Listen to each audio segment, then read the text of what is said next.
Hey folks, it's D&D Day again. We're back. Huzzah. We're back with D&D Abeyance. Hooray! So that's Nick's game, and that means I can hand over to Nick now. Haha. Yeah, we'll You see know, how this goes. I only just realized that you're opening it up saying it's D&D Day, so it's like, oh, it's D-Day, but better. Well, How much of that was on purpose, Mecca? Not even a little bit? no. I see. Is it Not- D-Day? It's not D-Day, is it? No, it's D&D Day. No. Okay. You're No, confusing me. D-Day was in like summer. It was like June something, I believe. But it's like September. So yeah. Anyhoozle, you guys are currently investigating an incident, something that seems to be related to an SNR case that you guys have, of the appearance and then disappearance of a resident of Cornwall, England, named Cecilia Teague. As with most of the cases of the SNRs that have landed at Gideon and Italian's desk, she appeared briefly in Limbo and then vanished and has not been seen since. Your investigation into matters linked this to some sort of haunting that appeared to be going on in a small town in Cecilia's hometown, and you have been investigating that in the physical world. The party split up by the end of last session with it was Jerome and Gideon and Reiko going to the library to do some research with resources that would be on this side of the world, while the team of Tan and Dan went to go and talk to the local priest who had apparently performed an exorcism on the spirit that was haunting a young boy named Marin in the town. Although it seemed as though he didn't do anything. So the only exorcism they performed was on their own ethics. Got it.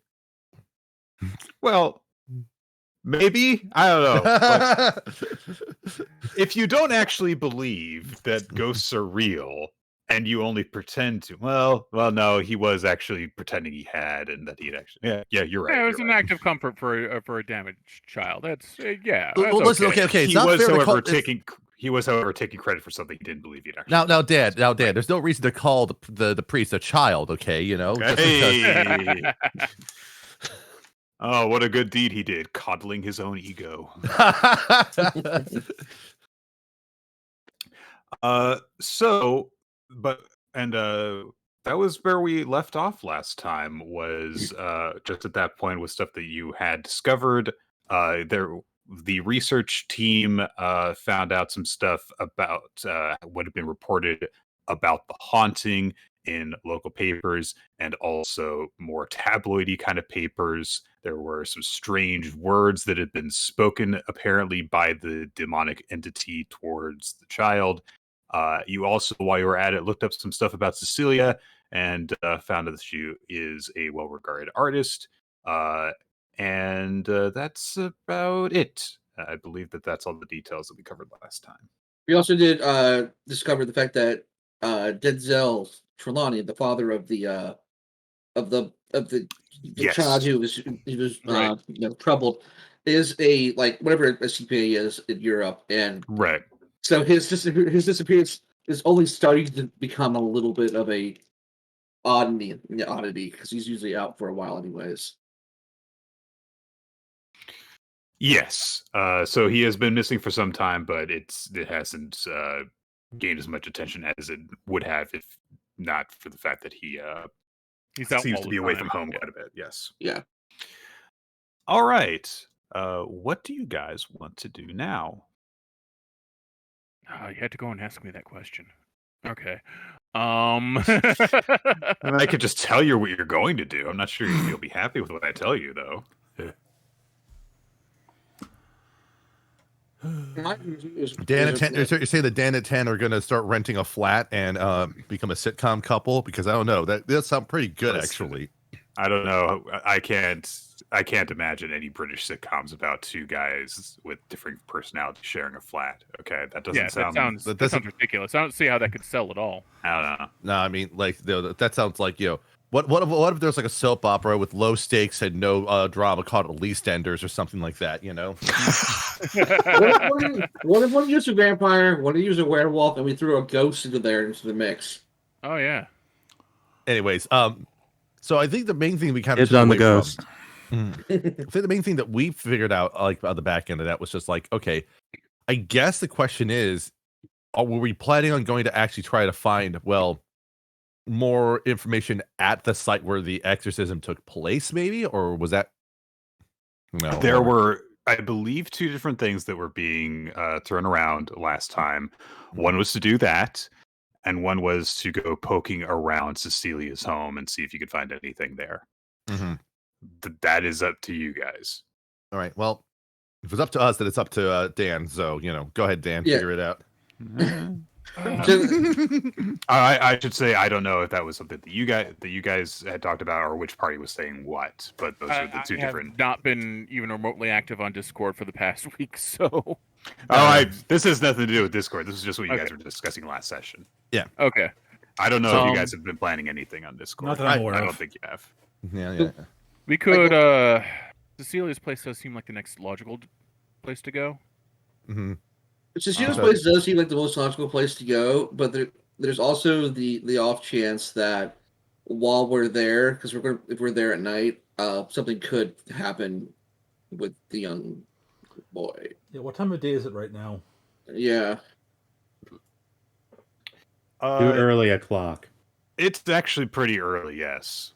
Then my suggestion is we check out Cecilia's house now, and then we save going to the location of the haunting until evening. Okay. It's a good night plan. even. Yeah. Mm-hmm. No objections. All right. You guys who were in the library team were definitely able to find that. I'm just going to just say that even if it didn't come up specifically in any of the articles that you found, that like you're able to find that. It's it's a small town, and it's not like she was a big enough celebrity that she would keep that information private. So,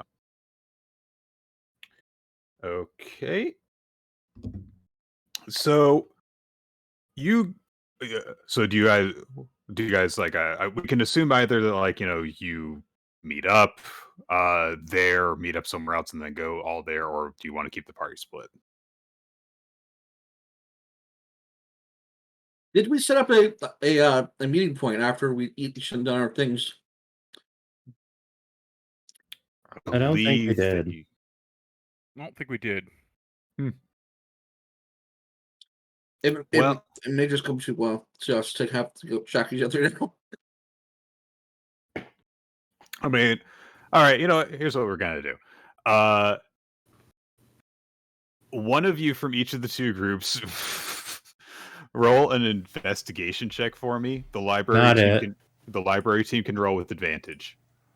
Okay, I can All do right. this. I got +5. I'll Yeah, do you're the advantage. best. You're the best at that in the group.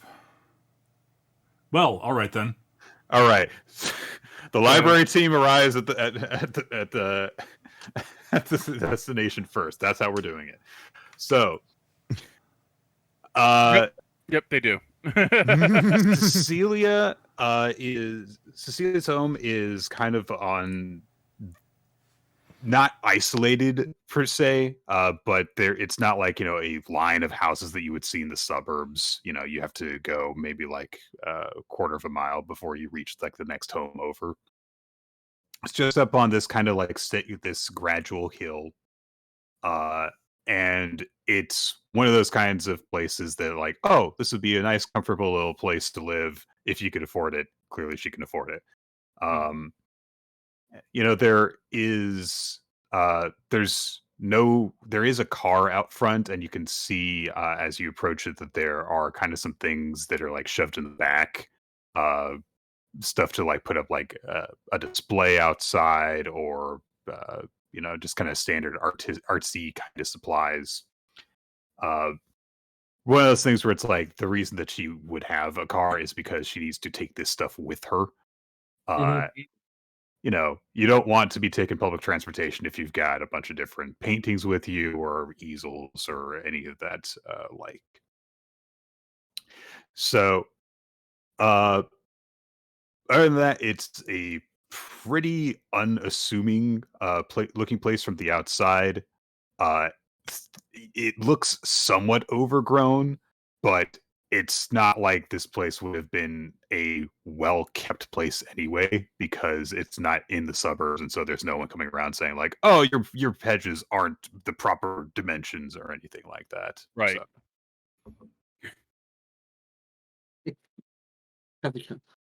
So, do we want to take a look inside the car?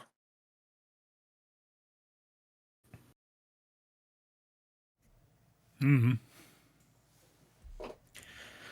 I mean, it would be not too much of an issue. Just mage hand that open. I mean, I don't have the skills for that to handle that. So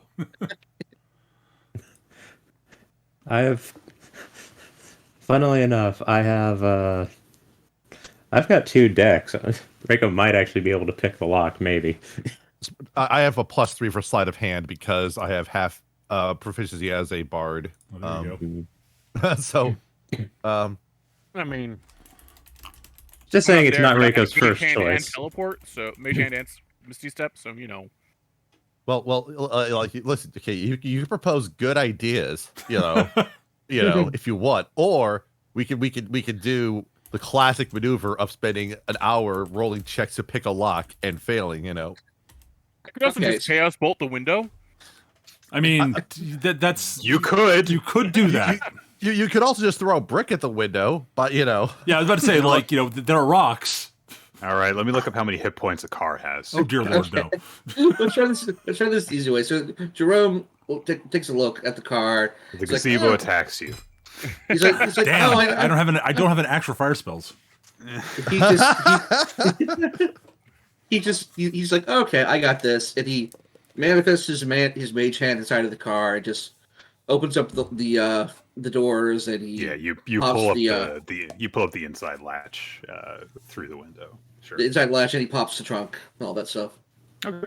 does the car alarm go off? It shouldn't if it's unlocked from the inside. Well, Actually, it might though. no, like because I know depends. I On guess the it alarm, depends, it depends how old the car is. Yeah, That too, if it's yeah. if it's one of those cars that has like that has an electronic set of keys and a proximity detector and stuff, then it might go off, I would think. But this is not one of those kinds of cars. Okay, good. That makes things easier. It's not a fancy car. It is much more of a utilitarian kind of vehicle. Mhm. Like, I have this thing because I live a not insignificant distance away from the public center, and I need to transport stuff. But I don't drive 50 miles every day. Kind of. It would be very impressive if someone drove 50 hours every day. Yeah, that would require a time machine of some sort, probably. So, you pop it open. You can get a better look at some of the stuff that's inside. You see some, in addition to the supplies that I mentioned earlier, there's, like, if you look at the glove compartment, there are, well, give me an investigation check. We'll see what you guys come up with. Sure. I mean, Jerome's going to beat me at it, but I'll take a roll. Rico is going to just do an assist for Gideon. And while you guys are doing this, let me actually go just step over here and grab something real quick. Mm-hmm.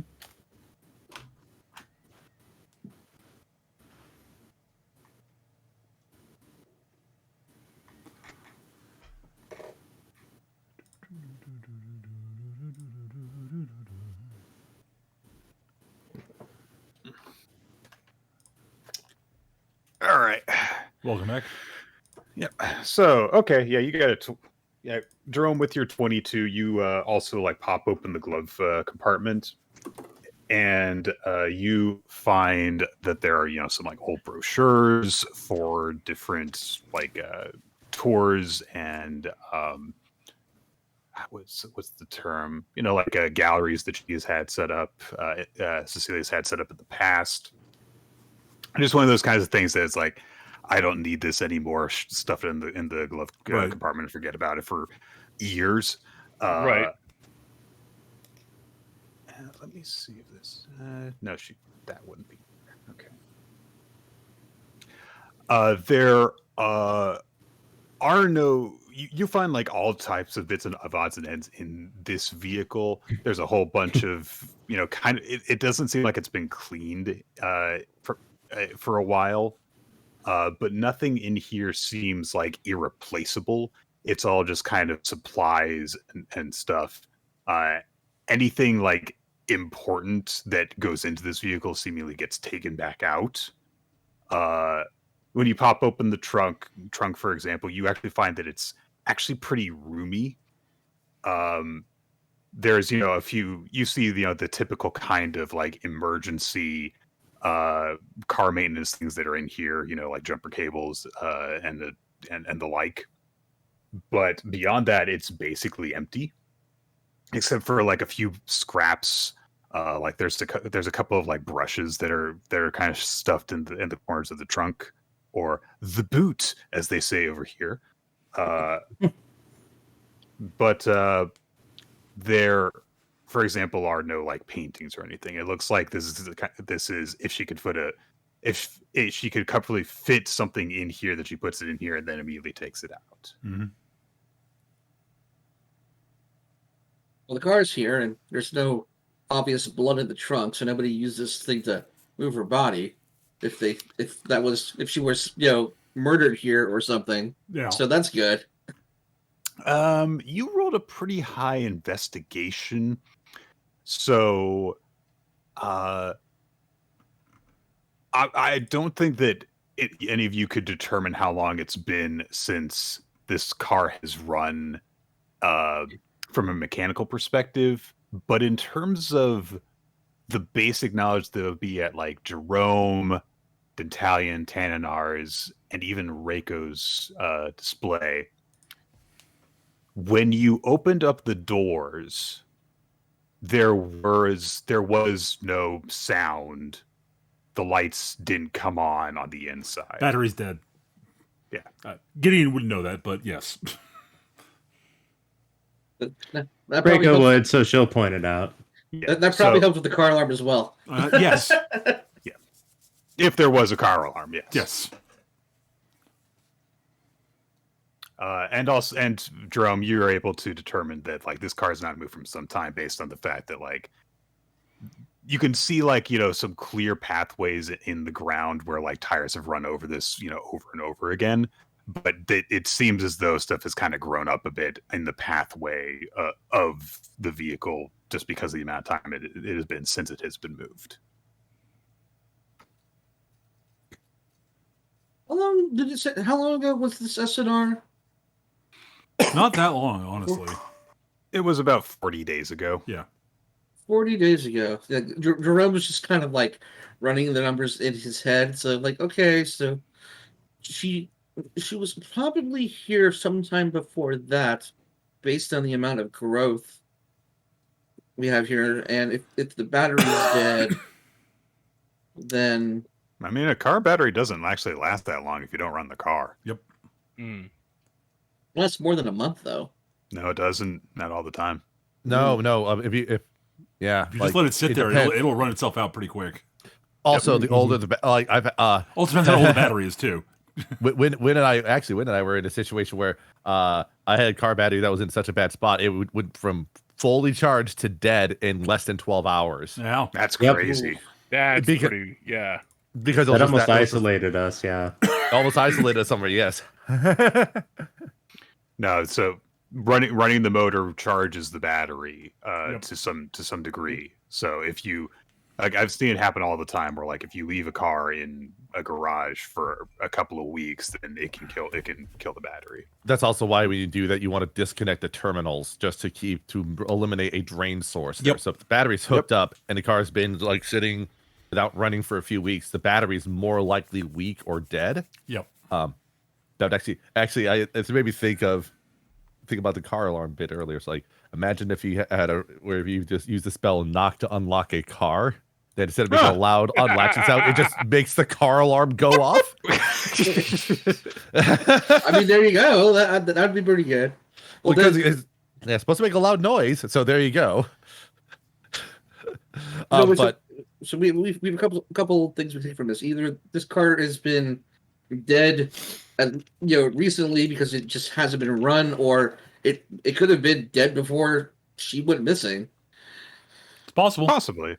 Let's get our multimeter out and check the terminals to see where there's any leaks in the Multimeter? Qu'est-ce que c'est? It definitely seems, regardless of that it hasn't run in the time since she has disappeared. Fair.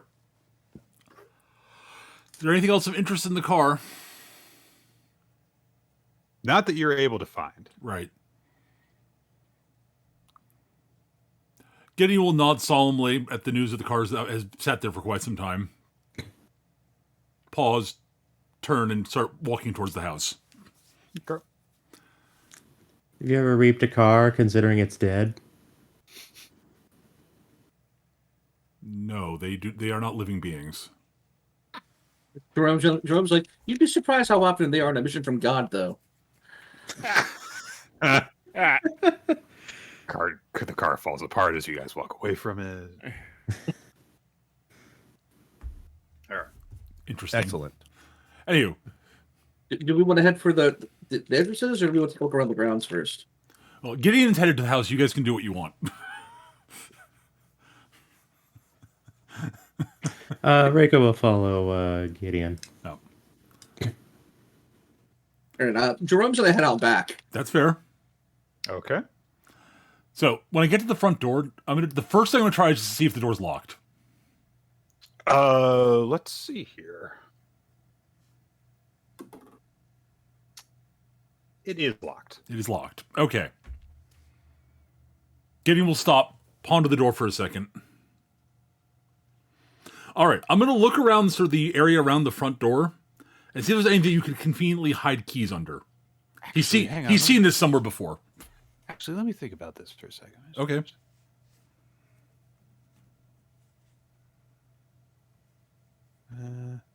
Yeah, it is locked. Okay. All right. Yeah, Duke, give me a quick investigation. Absolutely. I can fail that. Mm-hmm. It's not bad. 15? 15. Yeah, you find a key. You look around and you looking like around some of the rocks near the door. You turn one over, and there is a key kind of strapped or taped to the underside of it. Aha.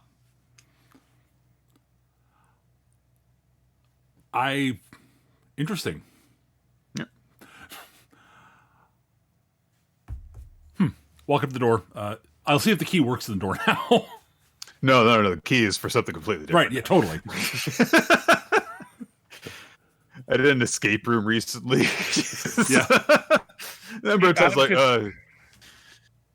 wrong key. I was honestly just thinking of the old isolinear question games. You found the key. Now you have to backtrack to 3 previous buildings to use the key. Yep. And that key, and inside that door, you might find a key that'll get you the key to the door where you found the first key. The key that you find there is for the door that's hidden behind the door that you just opened. Yeah. Not that I've played Myst, but I've played Myst. Yeah. Well, and then of course, by the end of it, you realize that you could have just gone to this other door that was already open and just win the game. But you just were too distracted by the keys the whole time. In this game, the key that you find opens the door. Excellent. What? I was not expecting that. Yes. Mm-hmm. Well, I'll unlock the door, open it, and stride in, trying to look like I belong there. All right. You look like a farmer as you go in. So, Okay. I'm going to just assume that we're going to do some poking around bits and things. That's all right. Here. Yes, I'm going to look around the house for any sort of clues I can find. All right, Jerome, you're circling around back to take a look in the yard. So while everyone is poking around and stuff, I will need more investigation checks. I'm shocked. Also, tell me, like, either where you're looking, what you're looking out for, that kind of thing. Right. All right. Let me think about that for a second before I roll. Sure. I'm just going to go with Reiko's going to just kind of look, not necessarily investigate, just look around for anything that seems interesting or eye-catching. Mm-hmm. So I'm basically angling for perception over here.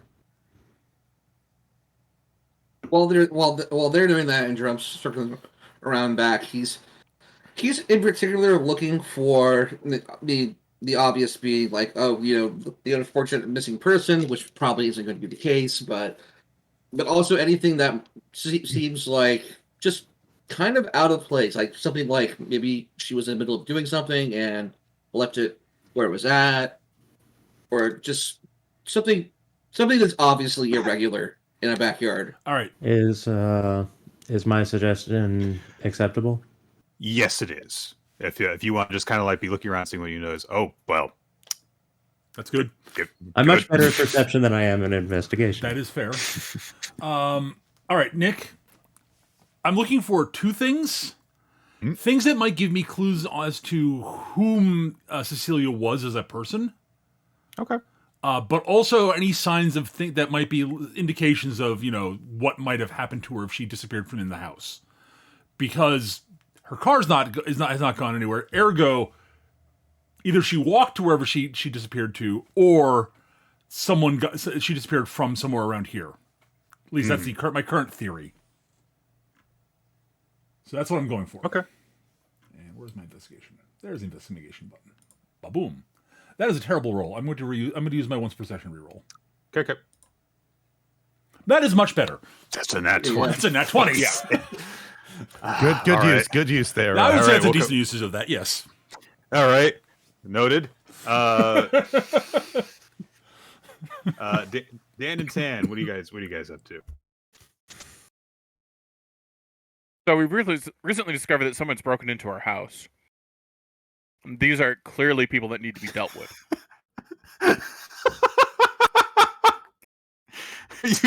Oh dear. Are you suggesting that this is when you guys turn up?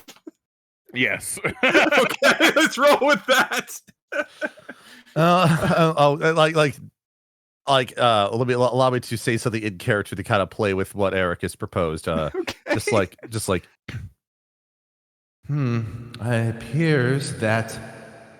it appears that some other entity is interfering with the investigation here. We must take care of it before the others we must take care of it so that the others don't run into any trouble. Yeah, I mean, these guys might be just petty thieves, but we can probably scare the fuck out of them. Okay. Jeez. All right. 1 second, I'll be right back. Okay.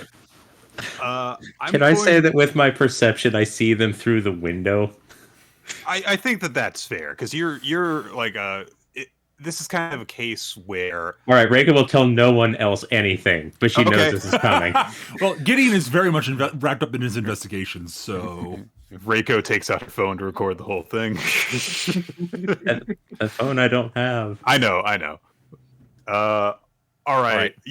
I think that it's fair to say that since Reiko is like keeping her head up and looking around, that yes, you with your high perception check, you probably do see them coming.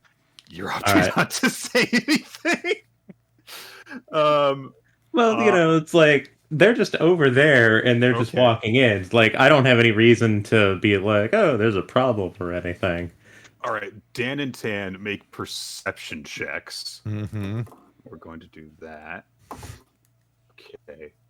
That's way too good to do some bullshit. All right, so Dan gets a 17. And Tan has 12. Oh my god. I'm rolling some stuff on my end. I do have. I would like to. I would like to just say that I am preparing an action for when they enter. Okay. And Gideon. All right. Okay. Let's do a judgment call here. All right. What you guys hear as you approach is someone very obviously shuffling around inside the room, overturning things, turning things over, moving aside like stuff on the wall, that kind of thing. They're not being reckless in terms of like, it's not like someone is desperately searching around for something, smashing everything in their way, turning all the drawers open and stuff. But someone is clearly going through the belongings inside of this home.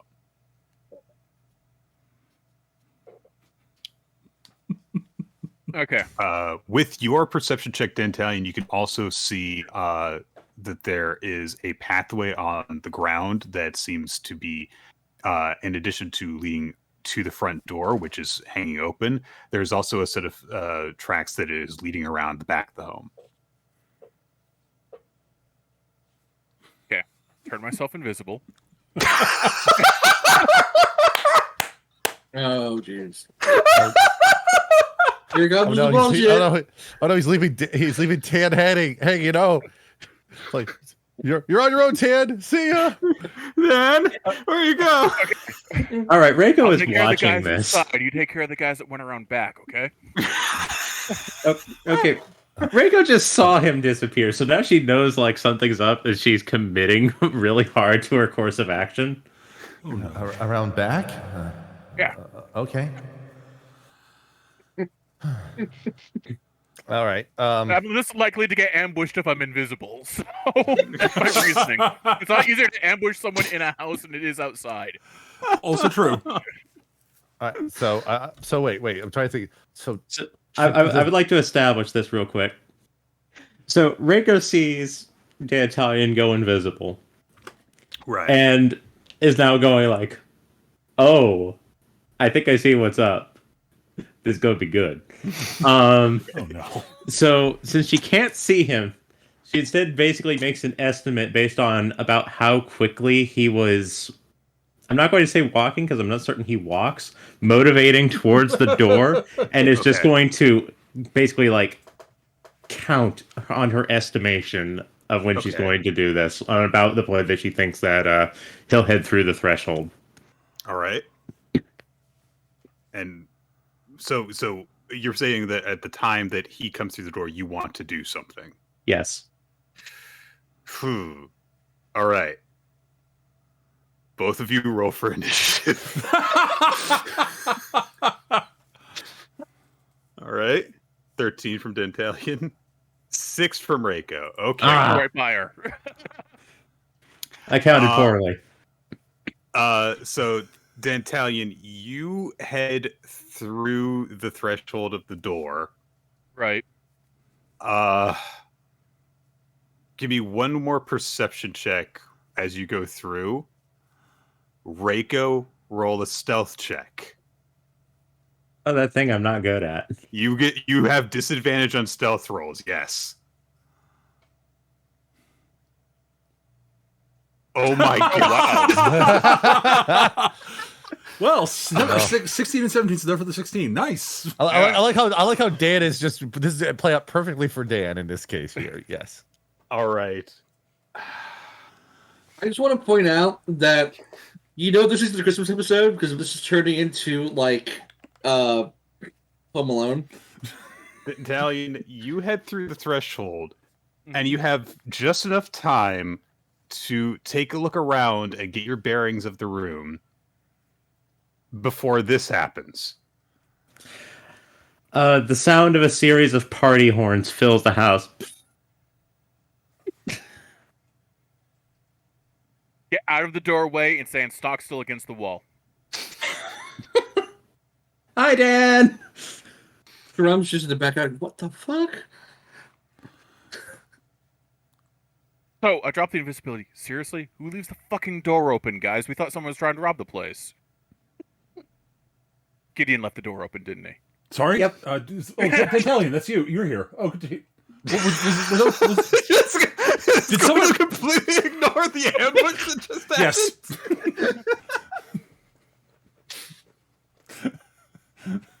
So I have thaumaturgy, and that allows me to make an instantaneous sound. So I went with party horns. All right, I'll take that. Yes, I was going to eventually ask the question of where she get the party horns, but I'll take that.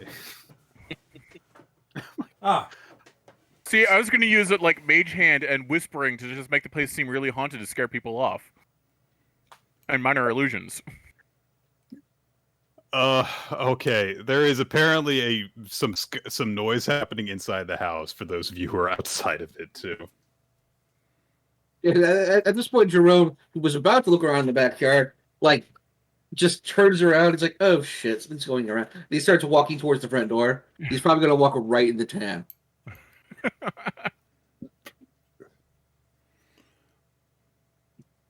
So, yes, let's see if we sneak by each other. I rolled my stealth already. Go. Just go. All right. Yes. I rolled an 11. Okay. Jerome rolled 13 for stealth. Jerome's perception is 0, and My perception is +2. So okay. So that beats passive perception. So you're gonna have to roll for this. All right. And see if you manage to go right by each other. All right. Well, I do notice Jerome. Okay, Tan spots Jerome. Yes. Does Jerome spot Tan? And where do I roll? There it is. Perception. You see each other. Sneak. Oh, hi. Like, wait. Oh, what's second? Fancy meeting you here. Jerome, do you know about the I think there's some other people that might be looting this place or otherwise. Are you aware about that? Man, there were 2 other people with me. They're inside. They're You already know who inside. they are. I don't know who they are. I didn't know I was associated with criminals. Shoot. I am on parole, but I like. Jerome just straightens up the tie on his James Hungy guy. It's like, well, I am on parole. That's a good point. Like, we should probably get there before something bad happens. Indeed, or at least to find out, what we came to find. Yes, let us go. So, Dantalion, you should probably assist me with my investigations here. We're looking around to see if we can find anything of interest here. Hey, just so you know, whenever you do a break-in and entering, close the door behind yourself. I thought Reiko would have the door. Oh well. I should have thought of that myself. She ambushed it. She had the door that covered. was what those horn noises were. Yeah. Ah, I see. Anyways, I've been looking around I've been looking around this domicile for any information I can find on Cecilia, or on maybe what happened to her. She might have disappeared from here since her car has apparently not been used in quite some time. Apparently, the electrical systems are not functional due to the source of electrical power not being functional at the moment. Did they kill the hamster inside? There's a hamster inside a car? No, of course not. Oh, okay. I know very little about these automobiles. No, it's they've got a battery inside, and that was in fact the word that was used. Yes. Yeah. Thank you. I've forgotten it. Anyways, like a little box full of pain that provides electrical power. Ah. Interesting. Anyways, yes, I've looked at these locations here. We may want to divide up the rest of the house. Is Tananar's with you?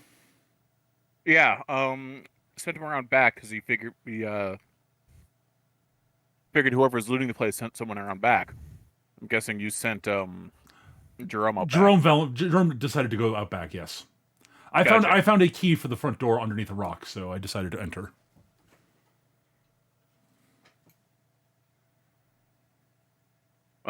Yeah, let's poke around here.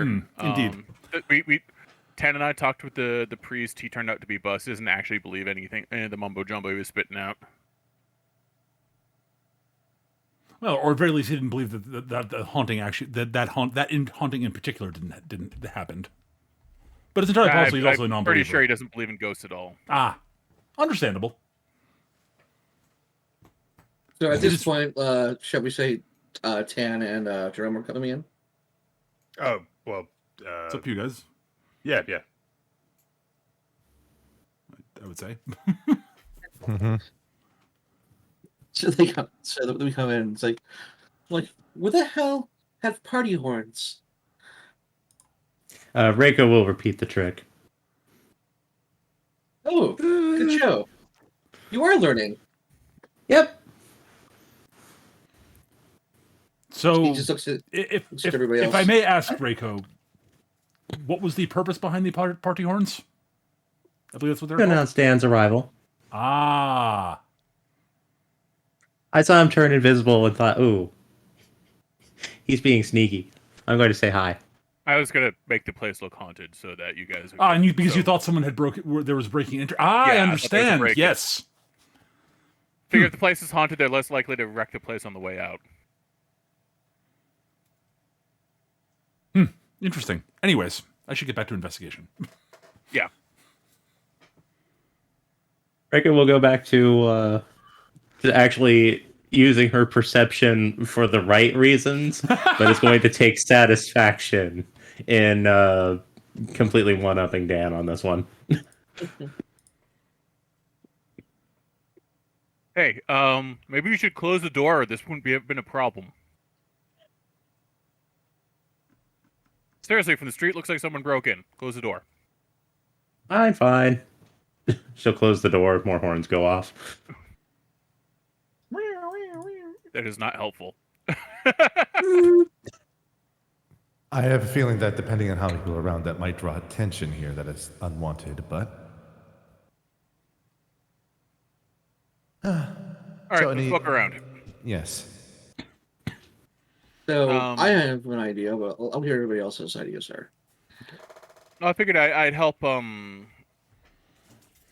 Gideon with his investigation rolls that way, because I think yours is slightly higher than mine. I think we're actually identical in investigation. We're both +4, right? Well, that doesn't matter who aids who, but getting advantage is probably better than two different rolls. No, I did roll a nat 20, but Oh, okay. Yeah. Then, yeah. but I figured in there's terms of- there's a house to investigate, so there's probably multiple people investigating. Yes. Even with the nat 20, I'm not going to say you find all the clues. Right? In the No, house. exactly. So, Right. So you I'll have to- try another part of the house that. What were you searching? The bedroom? I was searching the front part of the house on the ground floor at the moment. And Alright. Reiko I'll go was towards just the back half of the house then. Okay. right. Reiko essentially was kind of covering just like looking at stuff in the general area. Jerome, you were checking the backyard essentially. Okay. Tan, anything you'd like to do?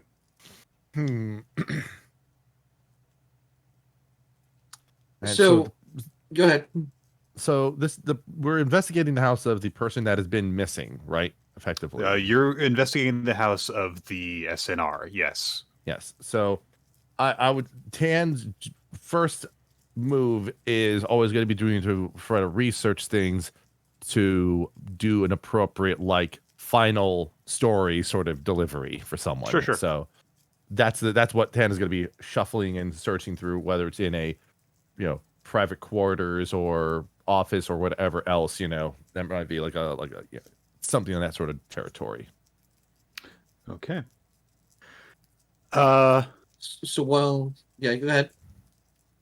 All right.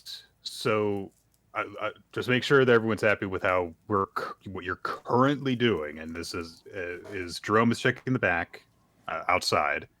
Right. Reiko, you're keeping your eyes open just for like general stuff. Animate Dan? or inanimate, yes. Okay.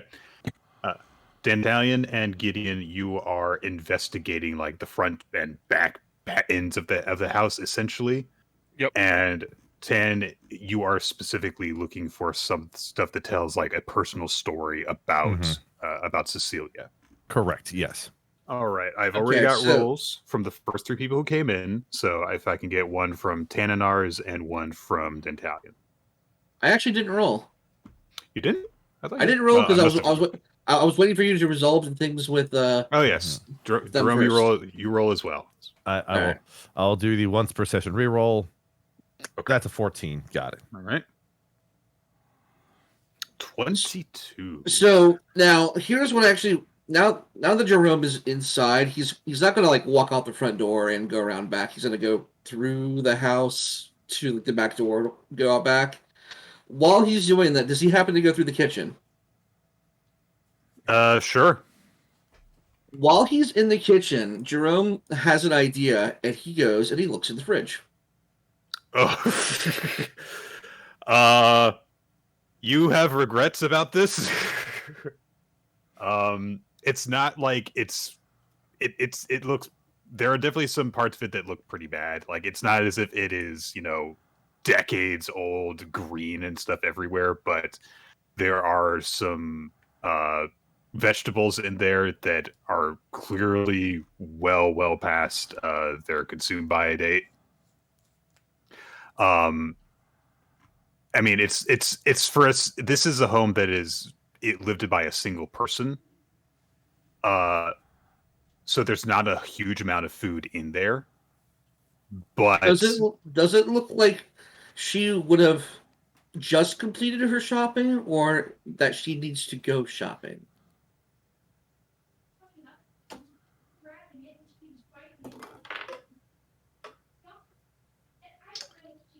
it looks like there would be enough food in here for like 3-ish meals. So she would have needed to go into town. Yeah, probably.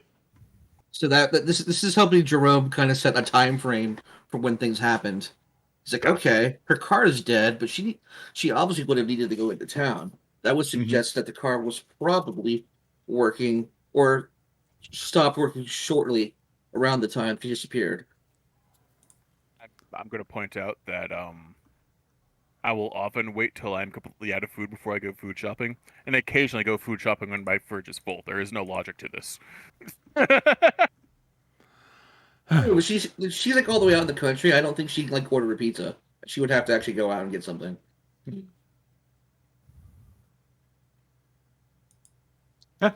I get that. So that's some good info. All right, so Jerome is now heading out to the backyard. Okay. Let's see what kind of order we can do these things in. All right. To start with, Reiko, since you're kind of getting a general lay of things in here, you get a pretty good. You had a pretty good scope of things even before Dan and Tan arrived. So one of the first things that you notice is just kind of what separates this home from like a regular house, which is that it's an artist's home. So there are a lot of paintings. There's quite a few that are, kind of like carefully stacked against the wall, with, like sheets in between them. There is like a room that is clearly just dedicated as to being like a working space. Lots of supplies at hand, several different easels with works that are in various stages of completion. And also there are a few paintings that like she just kind of kept for herself instead of selling, that are hung up in addition to just the kind of some photographs that she has of memories from go from time with there are some that are there's from photographs of her just like with her family from when she was even just a kid, attending various events. There are some from that show her in various places in London, but also just in a couple of different places around this general town. But nothing, once you get into the stuff where like into photos that have been taken while she's been here, it's not like you see like selfies that show her like in a big open field or anything like that. It's all like she's here for an event, or she's meeting someone. Right. that kind of thing. There seemed to be some stuff of a bit more personal nature from when she lived in the city. Right. Let's see. What should I give you? To just kind of, I just like tie into that, Jerome, you see an area in the back that seems almost like an extension of the workroom that Rico finds. There is an easel that is sitting up back that currently does not have anything sitting in it, and there are some supplies that are kind of sitting on a stool nearby, in addition to another one that is it's like one of those things that's like a single leg table almost that's sitting next to the easel, and then there's a stool also next to it so that someone could sit down, have access to it, a lot of different things while working on it. But there's again nothing currently within it because she wasn't the type of person who would just like store what she was working on just outside. But you do see a few things that are leaning on the wall against the outside wall of the house that again have like blankets draped over them. So there are a couple of things that were in a state where she felt comfortable leaving them outside, but most of her stuff is just inside in her workroom. Yeah, Jerome will probably go investigate that in a minute, but let's get to everybody else first. Yep. Tan, you look into the photographs that Reiko had passed by, and you, with your kind of insight into how, well, actually, why don't you roll an insight while I'm talking, and we'll see what you can gather from that. What A it natural 20 there. Jesus Christ. Okay, so I'll just tell you. The picture that you get from seeing stuff is that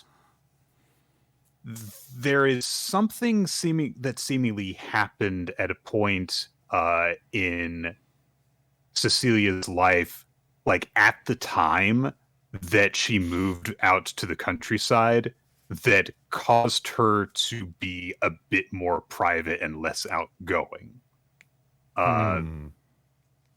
It doesn't seem as though she became like an angry or a more sad person, but she became a bit more introverted when she moved out here because there are more pictures of her like hanging out with friends, going out like, oh, let's go see the sights kind of thing when she lived in the city. And then there's just not those kinds of things when she moved out to the countryside. So she would still go to events and stuff, but she wasn't the type to seemingly initiate more go out and do things type of activities around that time. Okay. The overall impression that you get is that this is a person who, towards the time in their life where they seemingly vanished, was just kind of not necessarily withdrawn, but just kind of valued their privacy and being able to kind of control when they did things. So while she didn't necessarily follow the totally isolated artist kind of stereotype, where it's like, oh, you never see me or anything like that. She became more reclusive, I guess, to a certain degree. Yes.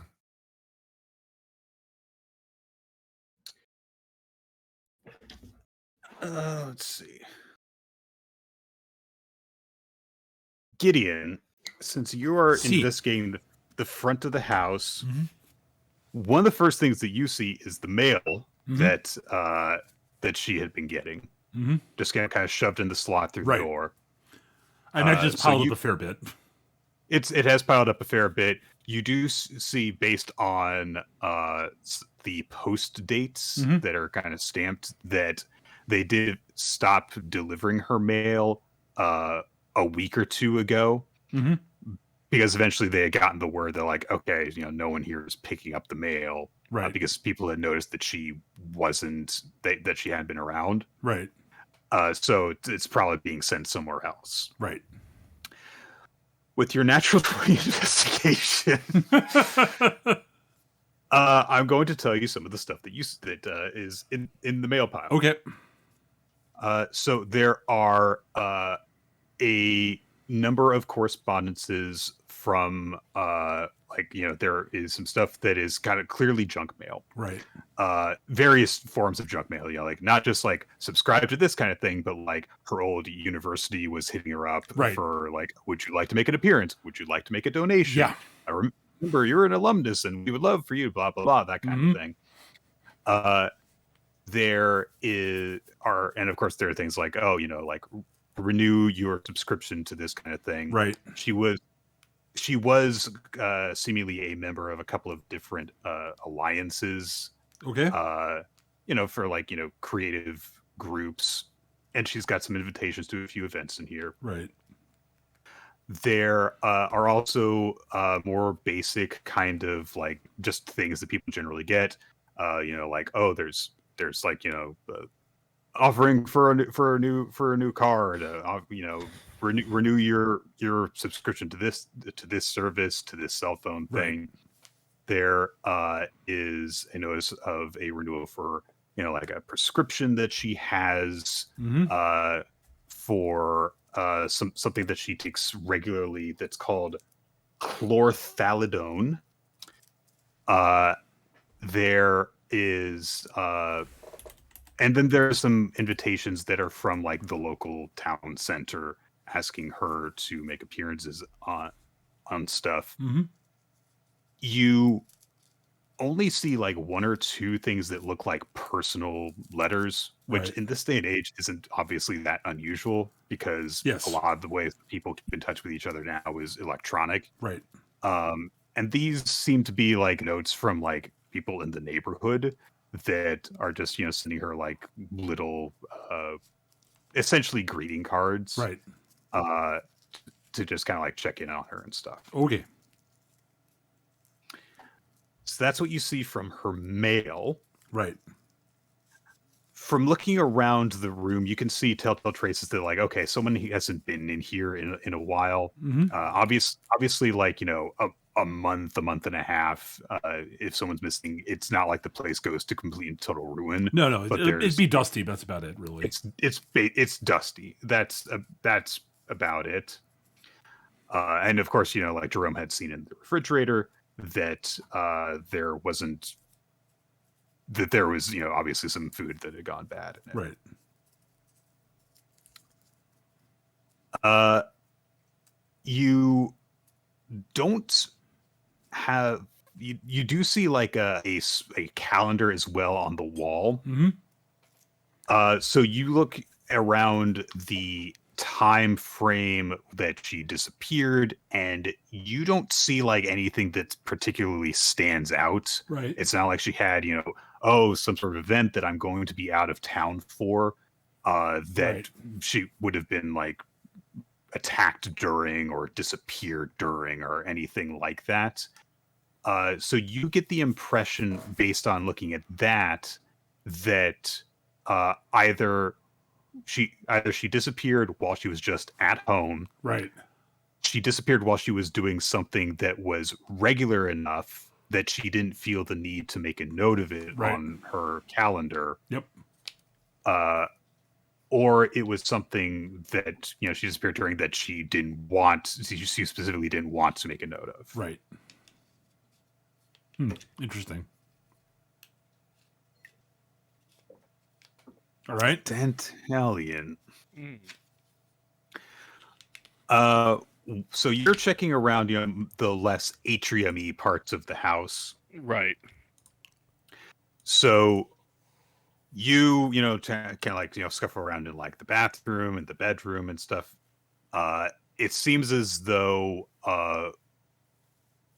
that Cecilia didn't seem to live that kind of like eccentric, not put together, not organized artist kind of lifestyle. Like you find like, for example, like she's got like one of those daily dosage pill container things Mhm. that of course is Mental health very advent useful. calendar. Gotcha. Right. Which is pretty helpful because Yeah. you're able to nail down exactly when her last dosage that she took was based on finding that. And wouldn't you know it does line up pretty darn well with when she showed up in Limbo. Gotcha. The last dose that she took apparently was like the day of or the day before her arrival. Can I see what kind of drug she was taking? Well, it's okay. There's a green one Roll- and the yellow one.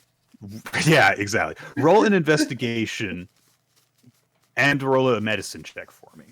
All right, investigation and medicine. Where are you, medicine? Ooh, well. Well, I know exactly what she was taking by taking it.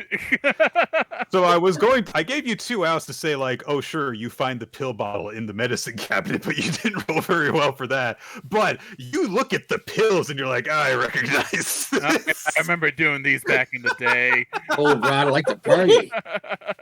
So that was unexpected for me. But it works. Some Blue Betties, some oh man.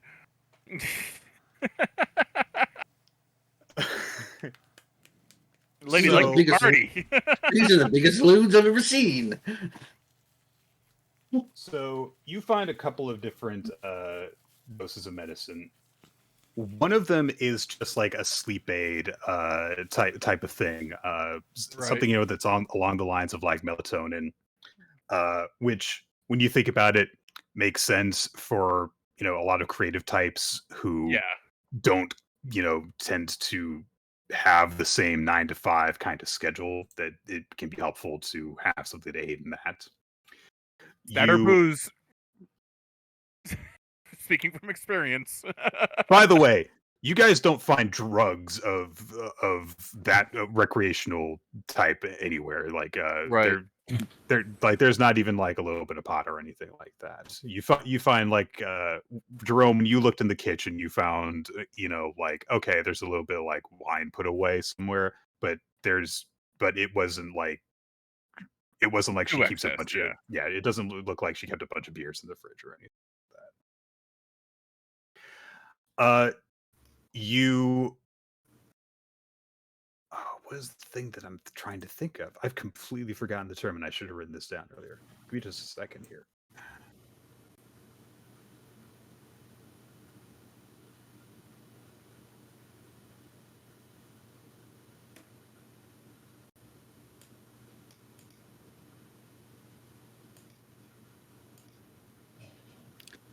Sorry, this is not something that I can rattle off the top of my head, so I want to make sure I get it right.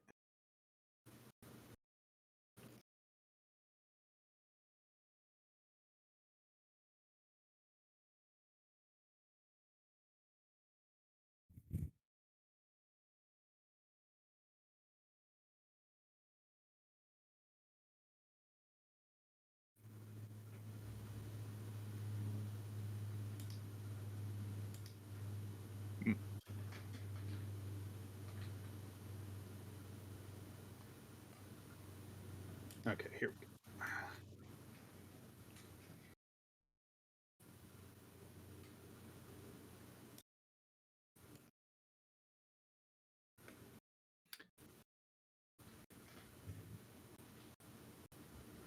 Oh, this talking medications reminding me I need to take mine right now.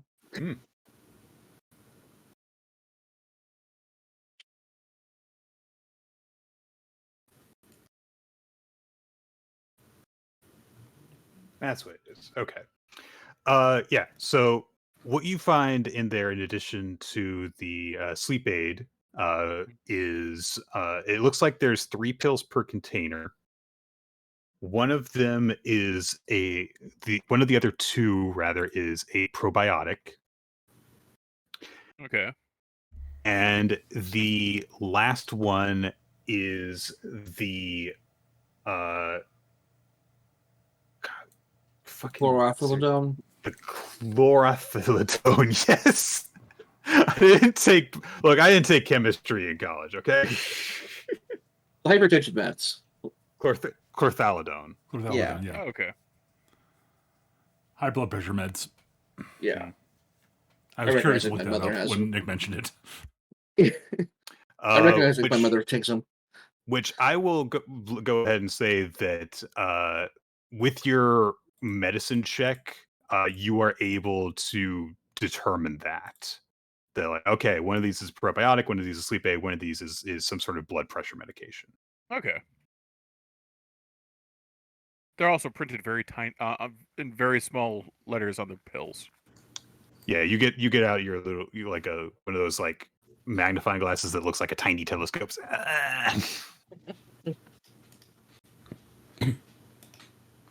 Okay, so hypertension or some sort of heart meds, so she might have had a heart attack.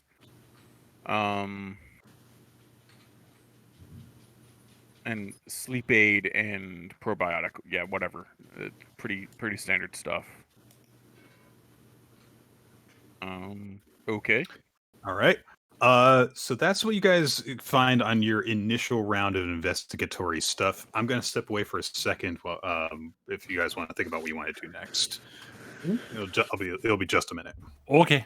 Cool.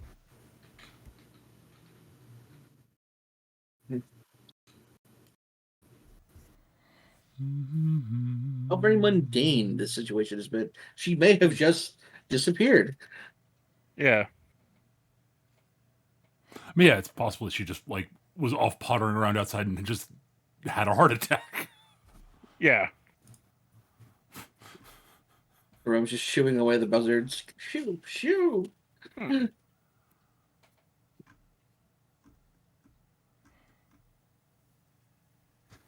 Or she might have been kidnapped and had a heart attack while being held. Yeah. Also, that's a pretty good. That actually does sound like a pretty good takeaway of the events. Or she was accosted by the Fae, had a heart attack, and they took the body. I mean, okay. You can't rule anything out with the Fae. I mean, Shoot, they're jerks. yes. All right. Okay. So let's see here. So at this time we've got Gideon is going around like the front of the house. Tan, I guess you're kind of in the living area ish. Reiko is kind of nearby you. She saw the painting, the gallery / the studio, I guess is what you would call it. Mm-hmm. Jerome saw the outside studio, and Dentalion looked in the bedroom, looked in the bathroom. Okay.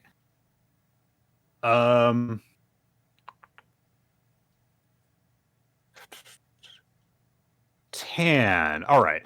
So you had that natural 20 insight check.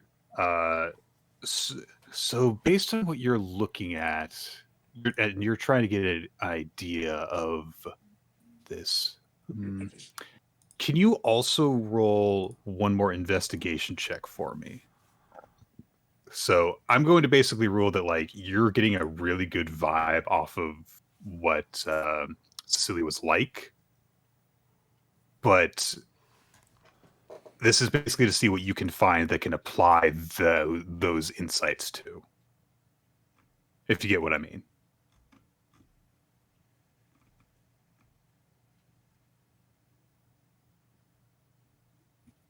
Are we all here? Sorry, are we? Is everyone else still here? Sorry, you weren't I'm talking to me, present. were you? I was asking for a sketch for this. Yeah. Okay. Skitch did step away for a second. Oh, he did. Okay. Okay. I just looked at the Wait a minute. text Was chat this there. all at me? It was not. It was not. If you guys want to tell me what you guys are doing in the meantime, we can also pursue that. Nighttime, I wanted to check out the place of the haunting. Okay. Like- I mean, I meant yeah. in terms of why you're still here, but Yeah. if you feel Oh, like you, right. All right. Is So there a if you second feel like floor in the building? there is not. Okay. Is there a basement?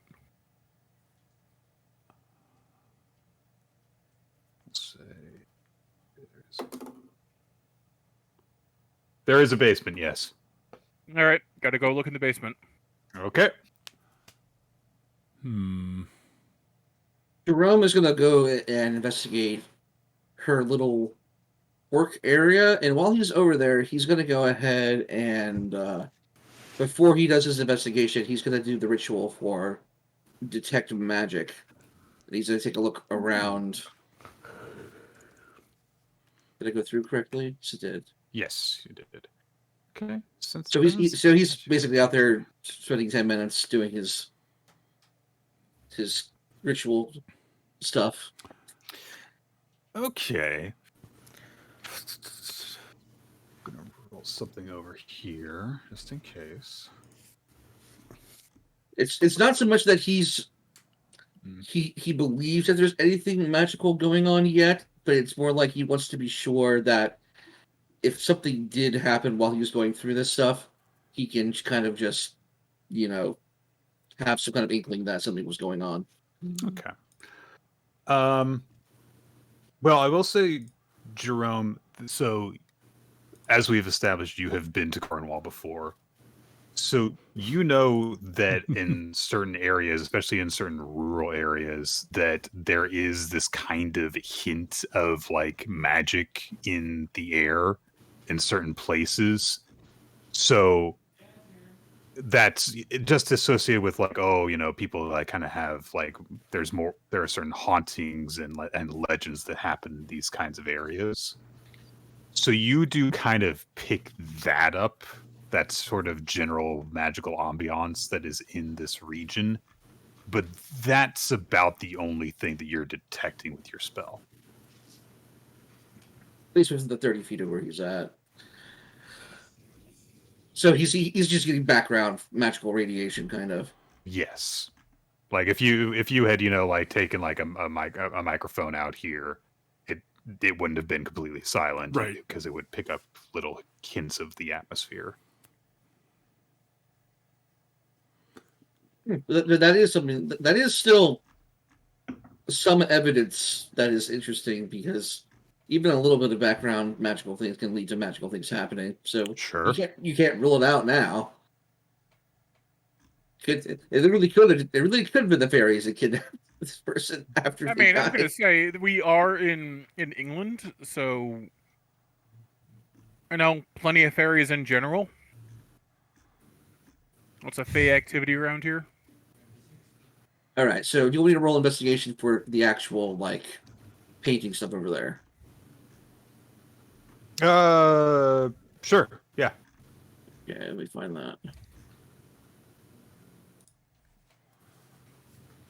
A 20, not natural. Okay. All right. You start looking through the artwork that is in its various stages of completion, and what you are seeing kind of matches up with what you had done in your prior research on Cecilia, in terms of her style of drawing. Like spending a lot of time on landscapes and location backgrounds and the like, and then including a single figure of some sort, sometimes a person, sometimes an animal. With your 20 investigation, you are kind of able to sort of put together a little bit of a timeline from the artwork that is still either in the studio or is exhibited in its completed form in her home. And you do see that kind of like demarcation of like, okay, this is when she moved back to the countryside, because she's not drawing like huge buildings and cityscapes anymore. She's drawing hills, the coast, her own home in one of them, lots of like farmland and that kind of thing. And that's the immediately obvious thing. But you also start to see an increasing frequency as you kind of put things together and put them in order, that some of the stuff that she is featuring in her paintings gets a little bit stranger. Hmm. So every now and again, in some of her old stuff, she would draw, like you and you knew this from the stuff that had just been featured online. She would draw something that was like, okay, that's clearly not like an earth creature. That's that's like an alien, or that's an angel, or something like that. And you do see that in some of her older works, but you see that sort of thing in a somewhat more increasing frequency as it gets up to the present. And also, you start to realize that it's getting, from your point of view, more accurate. As in, these are things that not just like a person would imagine. You've seen certain things that are like this in Limbo or the various locations in the afterlife that you've been. There is, in fact, like you do find eventually like a painting of you, because you've been here before. So she's like, oh fuck. Yep. And honestly, like that's a bit concerning, but for fair, it's like, okay, yeah, I have been spotted. I was accidentally spotted, so I guess that kind of makes sense. But it does seem as though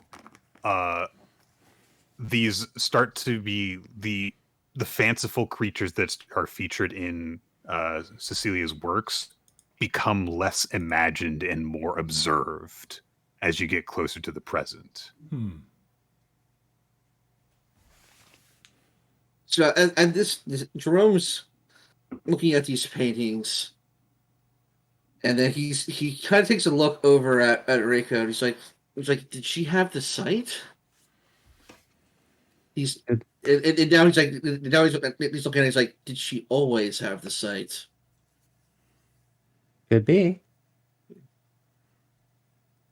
It's not unusual for those with a more sensitive or creative soul to have these kind of things, but it is a little concerning how accurate these things are becoming. Is there a very clear, like, this is the last one she was working on before?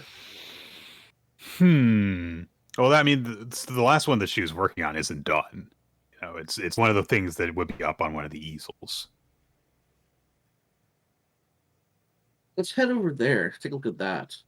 Okay. If I roll really high, then I'll give you. So I have a question based off of what Jerome just said. Okay. Yes. Seeing as how Reiko tends to see things that others do not, is there anything about these images that would hold her attention in any particular capacity based on that line of reasoning? Do an investigation roll for me. That thing I don't like. I know. In the meantime, Jerome, you are kind of disappointed when you get to that most recent image, and you see that only the background has been painted so far. Whatever figure it was going to include has not been drawn in yet. Is the background anything noticeable for like nearby, or?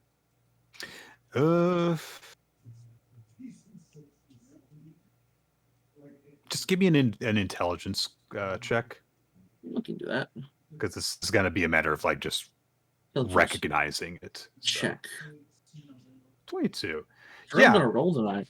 Yeah, you're able to, because you've been in town for a little bit. It takes you a minute to kind of like orient your brain to figure it out. But it looks as though it was. Let me see how I can describe this. Where have you been? Where have you guys been so far? You've been to the bookstand, the library, the church, and that's about it. And here. Yeah. So you actually recognize it as a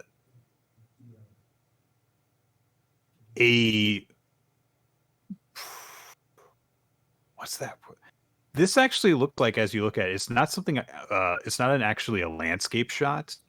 It's an image. It's a painting of one of those kind of like study rooms that would be in a library. It's peering in. It's actually like It's actually looking directly into it from like the main hallway. With like, and you can see like, you know, the door frame has been drawn in, and there is some stuff that indicates that the study room is like either in use or has been recently used.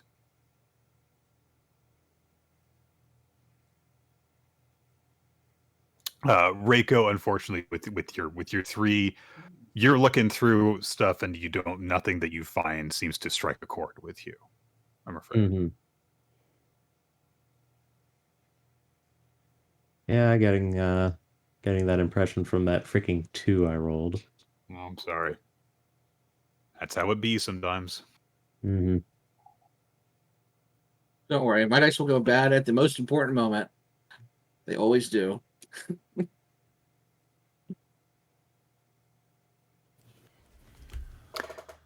Skitchback? No, doesn't look like it. Ooh. Oh, I've Okay. been back for a while. Oh, sorry. You are. You are. Right. All right. Yeah. I don't know how much of the explanation of the paintings you heard. The paintings, not too much there. Jerome was doing investigation, and he basically was able to kind of like arrange them sort of into a timeline. And the big important thing that he noticed was that if it features some sort of like unearthly being in it, that over time they've gotten less imagined and more like drawn from memory, it seems like. As if because, you know, like anyone could like draw an image of like, oh, an alien or a mermaid or something like that. But in terms of the details that are exhibited, it seems as though, okay, no, it seems like this person has been accurate to too many things too many times that it doesn't seem like a coincidence that they're able to accurately draw these things.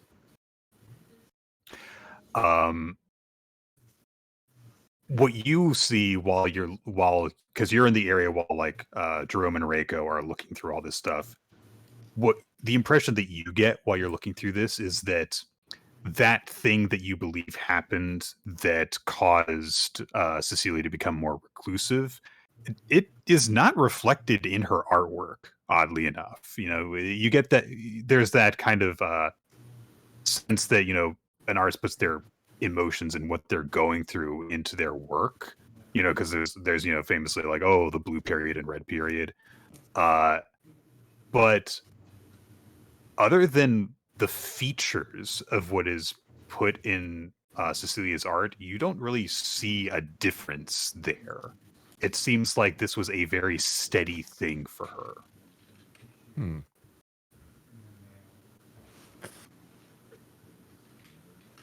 Okay.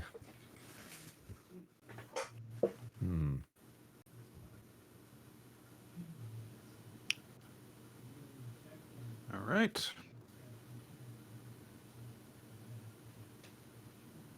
Anything that you guys want to do now?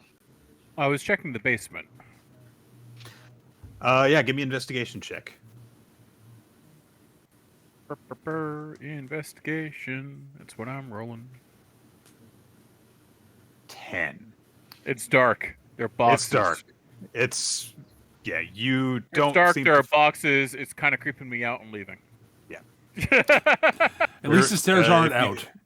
Yeah. If you stay down here, you may be eaten by a grue. There. Yeah. Nasty.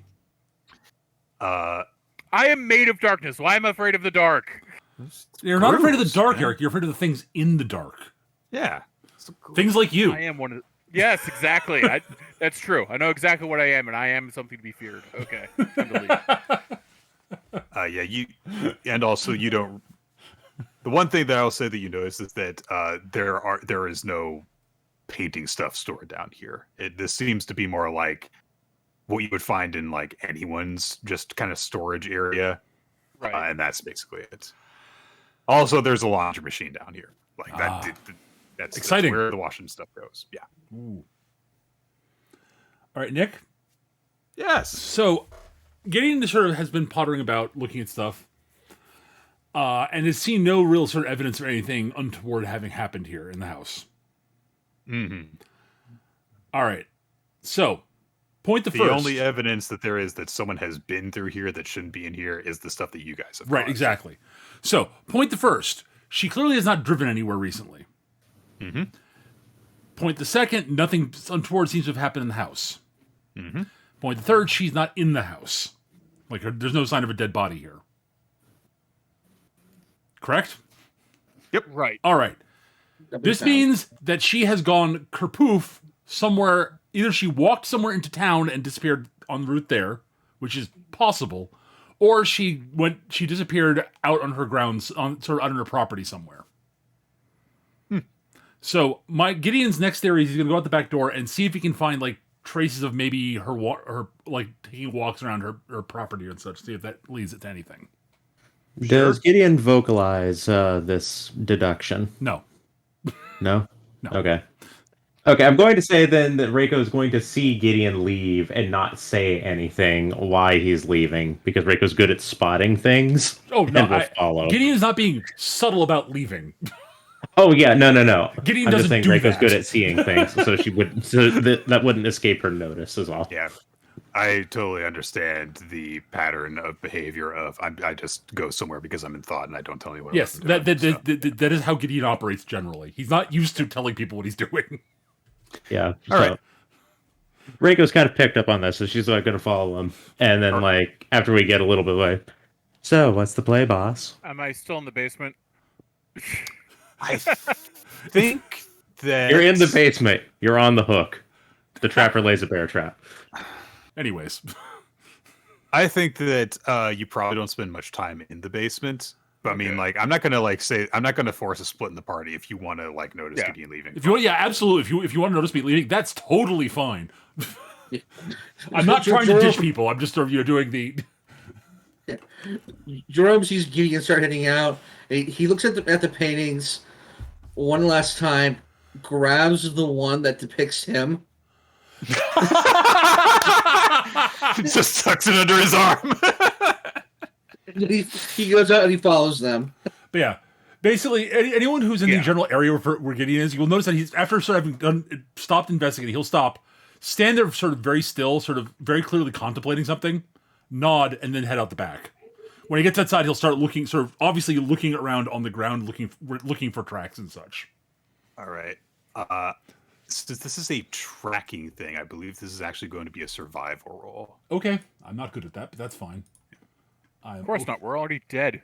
Yes, exactly. Oh yeah, ooh, I've got an amazing survival roll. Oh yeah. So Reiko will catch up, ask what Gideon is doing, and if she gets a response, she'll provide assistance. That's pretty good, actually. Well, I rolled very well. Yeah. So I will Hooray. basically voice my thought process as I'm looking around. Sort of, yeah. Well, she apparently has not traveled anything via vehicle. She has nothing untoward seems to have happened within the house. Her body is not within the house. And investigating where she could have walked into town would be a little more difficult than investigating whether she walked about on her property and went missing here somewhere on her property. So I'm looking for foot traces and such. Oh, okay. Do you want me to follow through on a survival check in that respect? You can do it, sure, if you want to help. All right, then. All right. You are much better than I am, so. The virtue of having more wisdom in that state. Yes. Wisdom is not Gideon's best stat. It's not his worst stat, but it's not his best. If we assume that that Cecilia went off somewhere and walked off somewhere and disappeared en route, I cannot tell you guys, even if you rolled a nat 20, where she walked to a month and a half ago. I know. Yeah. However, This is definitely enough for you to determine. You guys go out in the backyard. You see, like all these fields and hills and stuff of the countryside landscape here, and you do see like, okay, there is a pretty clear like favored set of paths that Cecilia took. That's what I was hoping going to find. Places that she would go to in order to like take in the sights. Maybe she would go and set up, an easel somewhere and paint it while she was there, that kind of thing. So you are able to follow a path that goes, out on her property a little bit, goes up on a hill. There's one that you can see that would go up onto a hill that would have a really good view, that kind of thing. And so, yes, you do definitely see like a few pathways that would lead to some favored areas. Yep.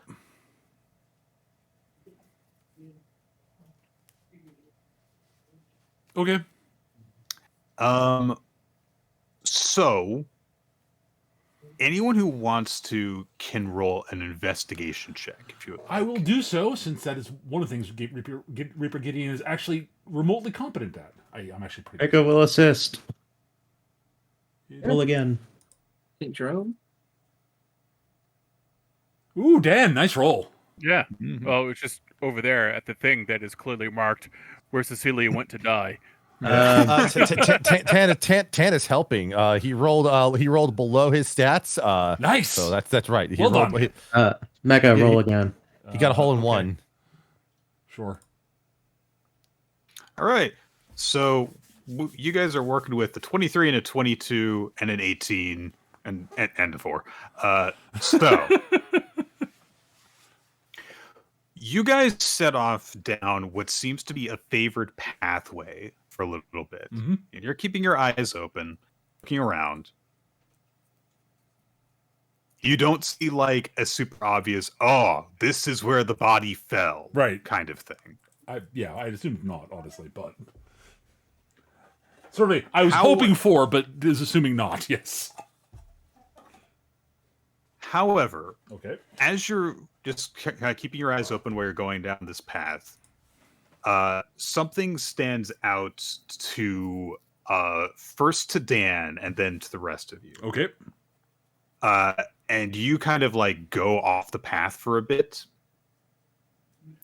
And you see that there is an area that seemingly has a circle of dead grass. Like a very obvious like circle. Right. That is, partially regrown over now by this point. But it's about 4 to 5 feet across. And there are some kind of rocks that are partially encircling it.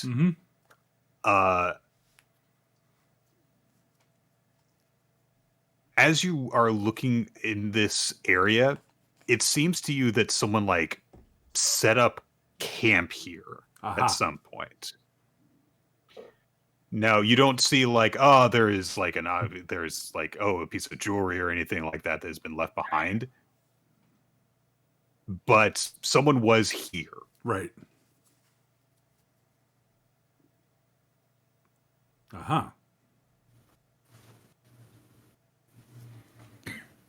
Well, apparently there's someone at this location.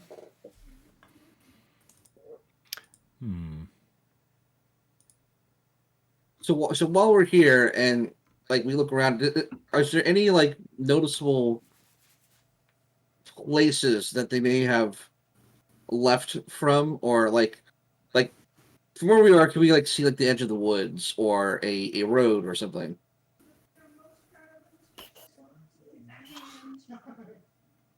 This is going to be another survivor roll.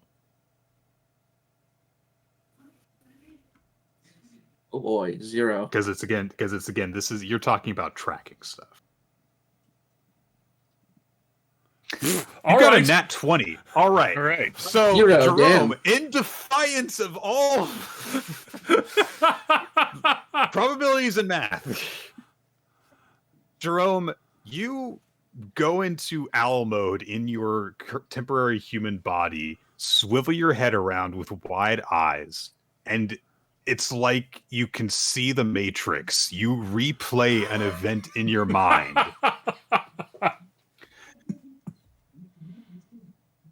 It's not immediately obvious, but you essentially, like, with your kind of run of paranoia and seeing connections lately, you kind of like imagine it and then you visualize it based on your surroundings.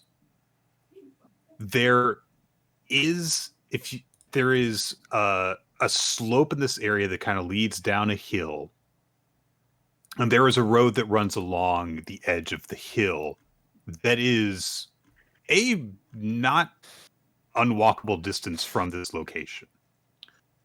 So if someone wanted to leave this area and then just get in a car and go, they could do so pretty quickly.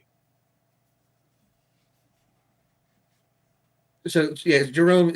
While Jerome's doing this, looking like the crazy owl person he is kind of relaying this and kind of piecing it in to Gideon, saying, "Okay, so she's not in the house, and there's no signs that she was forcibly removed from the house. So we think she's out here.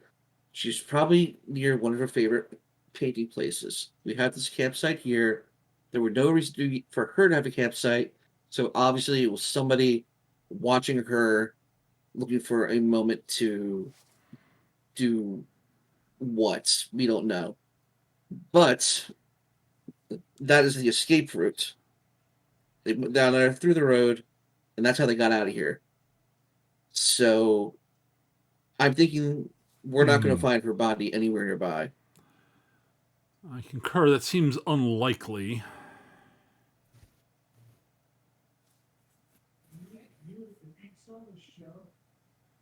And unfortunately, we don't have a magical undead blood-sniffing hound to help us track down our compatriot this time, which is very unfortunate. So you were saying that down that path it leads to the road.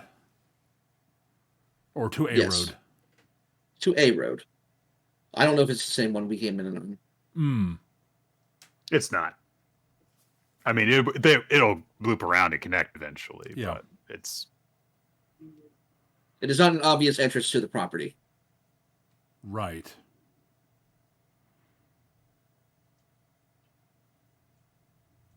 So I would surmise from all of this evidence we have that we can concur there probably was some foul play involved. Possible. Right. But we don't. Two things. We should probably see if we can find what her favorite location near on this path is, just to see what it is and what could be seen from there. Second, we should probably consult a map at some point and see if we can figure out where that road connects to and where it goes.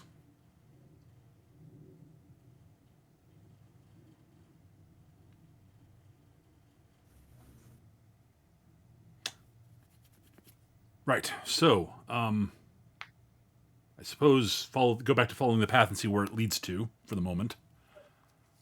And then we can go find a map somewhere.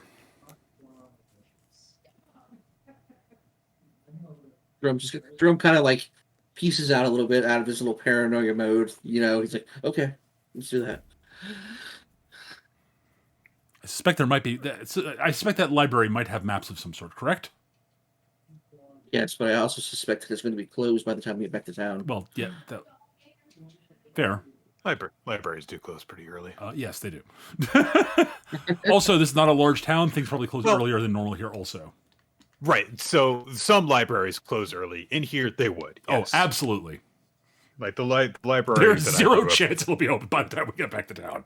Yeah. Like the library that I grew up near would, on certain days, close by like 5 p.m. Right. So in a small town, that's probably the best you can hope for. Mm-hmm. So, okay. In terms of the location that she was probably headed towards, Yeah. there are a number of places that you spend a little bit of time walking around that you kind of that you can recognize from her paintings Okay. as like kind of like preferred stops. Yep. But they're all kind of in the vicinity of this. Right. So That's fine. Like I said, the path that she took kind of led to a couple of different preferred locations. All right. So what So Gideon is going to do at each location is he's going to take out his little camera thing and take a few photos of the landscape around there. Sure. Just so that I have something to look back at and see if there's anything that might trigger an idea in his head later. Okay. Also, he's going to photograph the campsite and the sort of locate the end locations that we pop up at, just to get again visual records.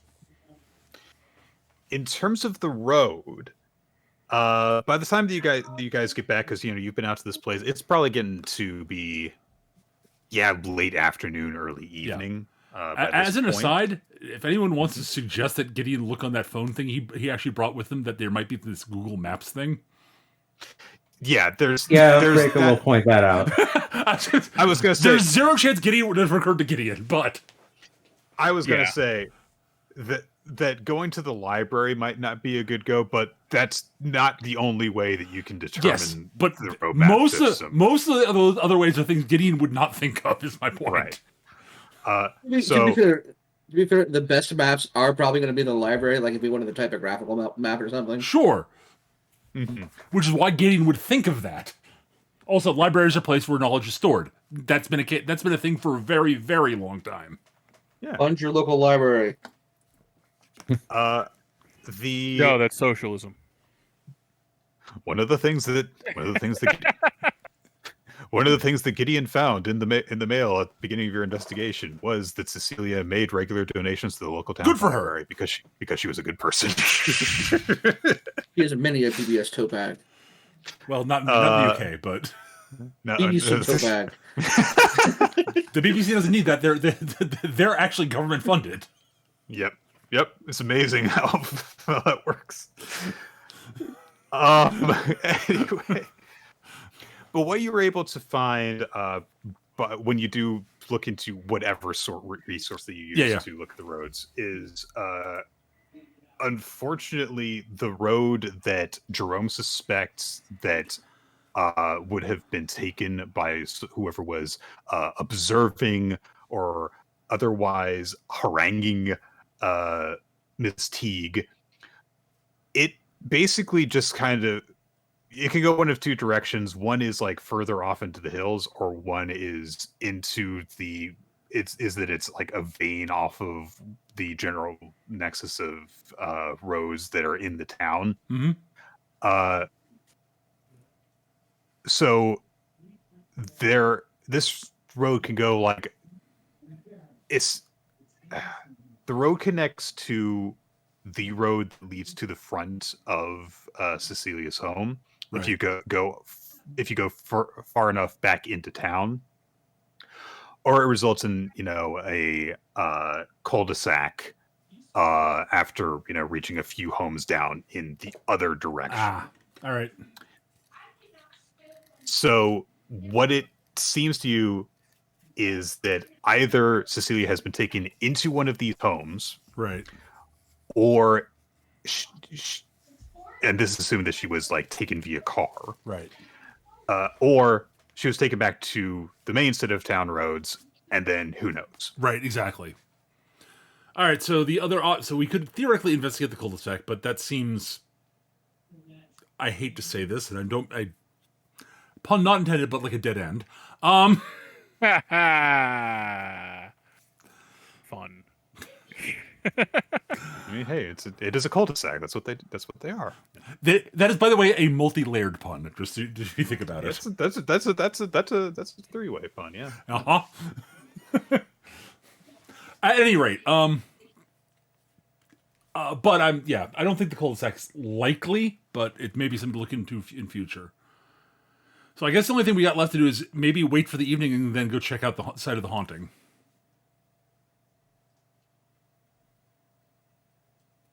And I know what Gideon's going to do for that, but I'm not ecstatic about it. Rhaegar will just go where Gideon goes. She'll be a good assistant.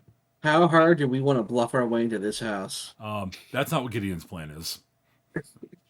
I was gonna say, are we gonna full on bluff our way into there pretending to be exorcists, or are we gonna do something actually sneaky? I mean, if the kid sees dead people, we might just be able to just dream walk and just be like, "Hi, I'm a nice dead person. Can you tell me about the bad one?" I was thinking of maybe, my thought process. Well, I'm just going to go in as a Reaper instead, and I was just gonna slide in as a shadow and just hang out in the corner invisible, wait until something creepy shows up. All right. So knock on the window, and it's like, oh, here's the old man. This kid is just like goes to bed, sees a Reaper, a shadow, and a secretary. A Reaper, a shadow, and a secretary walk into a child's bedroom. The child says, What? Which one of you is the boogeyman? It's the secretary. none of us, technically speaking. The boogie ma'am got it. Yeah, they are. I don't think any of us are live under the bed or nor disturbed by having a blanket thrown over our heads. So, all right, I'm going to be honest. I kind of regret not playing a monster under the bed. all right, I can see it. I'm going to be right back. All right.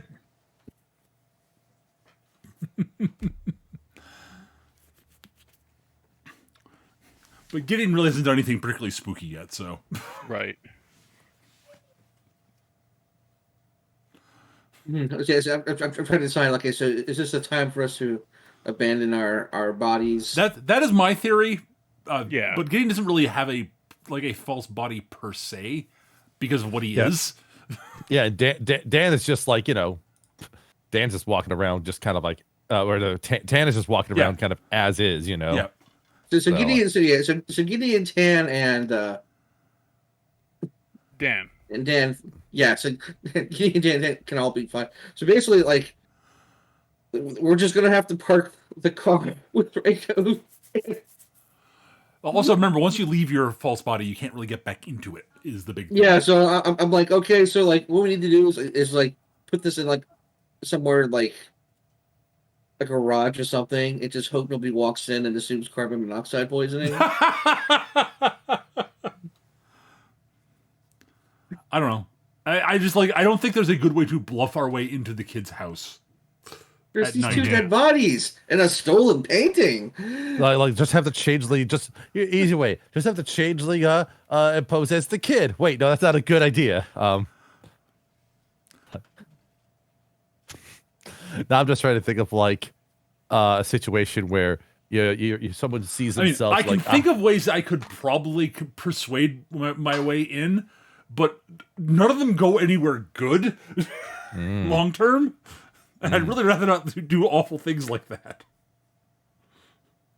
And like, I don't see Tan having a problem. Tan could just like be like, "Oh yes, I am from this traveling order of priests, and we heard you were having problems, and just bluff their way in that way."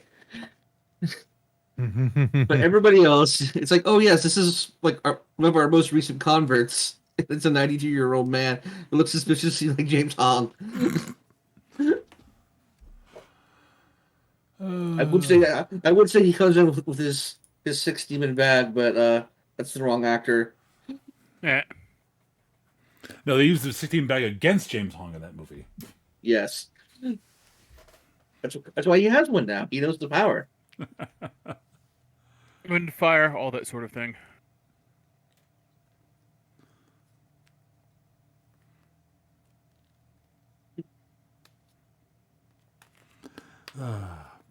Big Trouble in Little China. One of my favorite not good movies. Yeah, Big Trouble in Little China, way up there for me. I would not call it actually a good movie, but I do think it's a lot of fun. One of these days, they're going to do a biography on the life work of James Hong, and it's going to be great. Yes. All right. Welcome back. Yes. Okay. So you guys are gonna go and check out the haunted child. I Is got that correct? I have lack of better ideas at the moment. So Okay. So the consensus is that we're probably all gonna be doing this in our like spirit things. So we need or to at find least some a of us place- are. Like Yeah. it might be not a terrible idea to have some people stay in actual physical form. Okay. Especially those who can't like at all switch back and forth. True. Like I know, like if I remember I suppose Reiko would be best suited for that. Yeah. Reiko can't switch back and forth. Jerome cannot switch back and forth. right. The rest of you can. So now I do acknowledge that this might be that Dentalian and Gideon showing up in the child's bedroom at night might be a little disconcerting for the child. As well as the 5-foot owl. Well, I mean, you're the ones who wait. who can't really swap. Yeah, as I was saying, like so like maybe not a good idea for. Maybe it isn't a good idea for Jerome. Basically, if Jerome hears something, he'll ditch his body and. Yeah, Oh, basically, I don't think it's necessary for all of us to go in. Also, it's a child's bedroom. There's not a ton of room in there, Yeah. unless the child is very well off. And from everything we read about it didn't seem that way. The child is used to hosting parties inside there. Yeah, yeah. Big soirees with people walking around with like hors d'oeuvres in their hand, or hors d'oeuvre plates and chandeliers, and there's at least one organist. Yeah. It's a big, huge, fancy deal. Except that every time that you're served food, you just have to pretend that there's tea in the teacup. Yeah. Ah, I see. And the mud pies, you have to pretend to eat them. If you do eat them, you're gonna have problems. Let's just say. Times. All right. Yeah, I'm gonna need to know who's going in, who's doing what. All right. Well, I Gideon is definitely going in because there's, in theory, actually a haunting here. This is kind of Gideon's actual official Bailiwick. Sure. Yeah. This is one of the things I actually am supposed to deal with at some point. So I'm going in. Yeah, I want to join you if only because in case shit goes to town, we need backup and a way to get the kid out. Yes, So that is actually a good point. And if Tan wants to come in too, that is, I think, not terrible. But I think that should be sort of limited what we send in. I think having Reiko, who's good at both Reiko who's good at perception, and and Saint Jerome outside is probably a good idea to just keep watching stuff. Honestly, yeah, and if we do need to make a escape, Jerome does have like the stuff to like make that happen. good. All right, we've got a plan. Not a good one, but a plan. And he can help. He can probably help. If there's like a second story like window or something, he could just levitate somebody up there to open the window. Fair. All right. All right. So once it's dark, we will make our entrance. Okay. Spooky. From all of the tabloids and such that have been covering this, it's no trouble for you to find the home that this is happening in, the home of the Trelawney family. So you wait until it's dark, and then the three of you, in your spectral forms, just freaking go inside. Mm-hmm. Give me just like a cursory investigation check to Absolutely. find the kid's bedroom. Sure. 13. Okay. I rolled slightly below Yeah, average. Yeah, you, same. you find it even with a below average roll. Yep. This is, which room is it? I don't know. It's the one where the little kid is, maybe. There it is. All right. It's like which room is the little kid's room? I don't know. Poke head through door. Nope. Nope. No, I just like that. This one. One of the rooms just says this one for some reason. All right. So you find the room. What do you do? Do you if this kid is being haunted, do you want to see if he sees you? Do you want to hide in the room and just wait for something to arrive stealthily? How would you like to approach this? I want to hide. Okay, Dantalian Okay. wants to hide. I'm going to try to be stealthy in terms of observing what's in there, but I don't know how well I can do that because I do not have invisibility or anything like that. Okay. I can look like some other spooky entity because of Hold on, disguise hold on. self, but that's not really helpful here.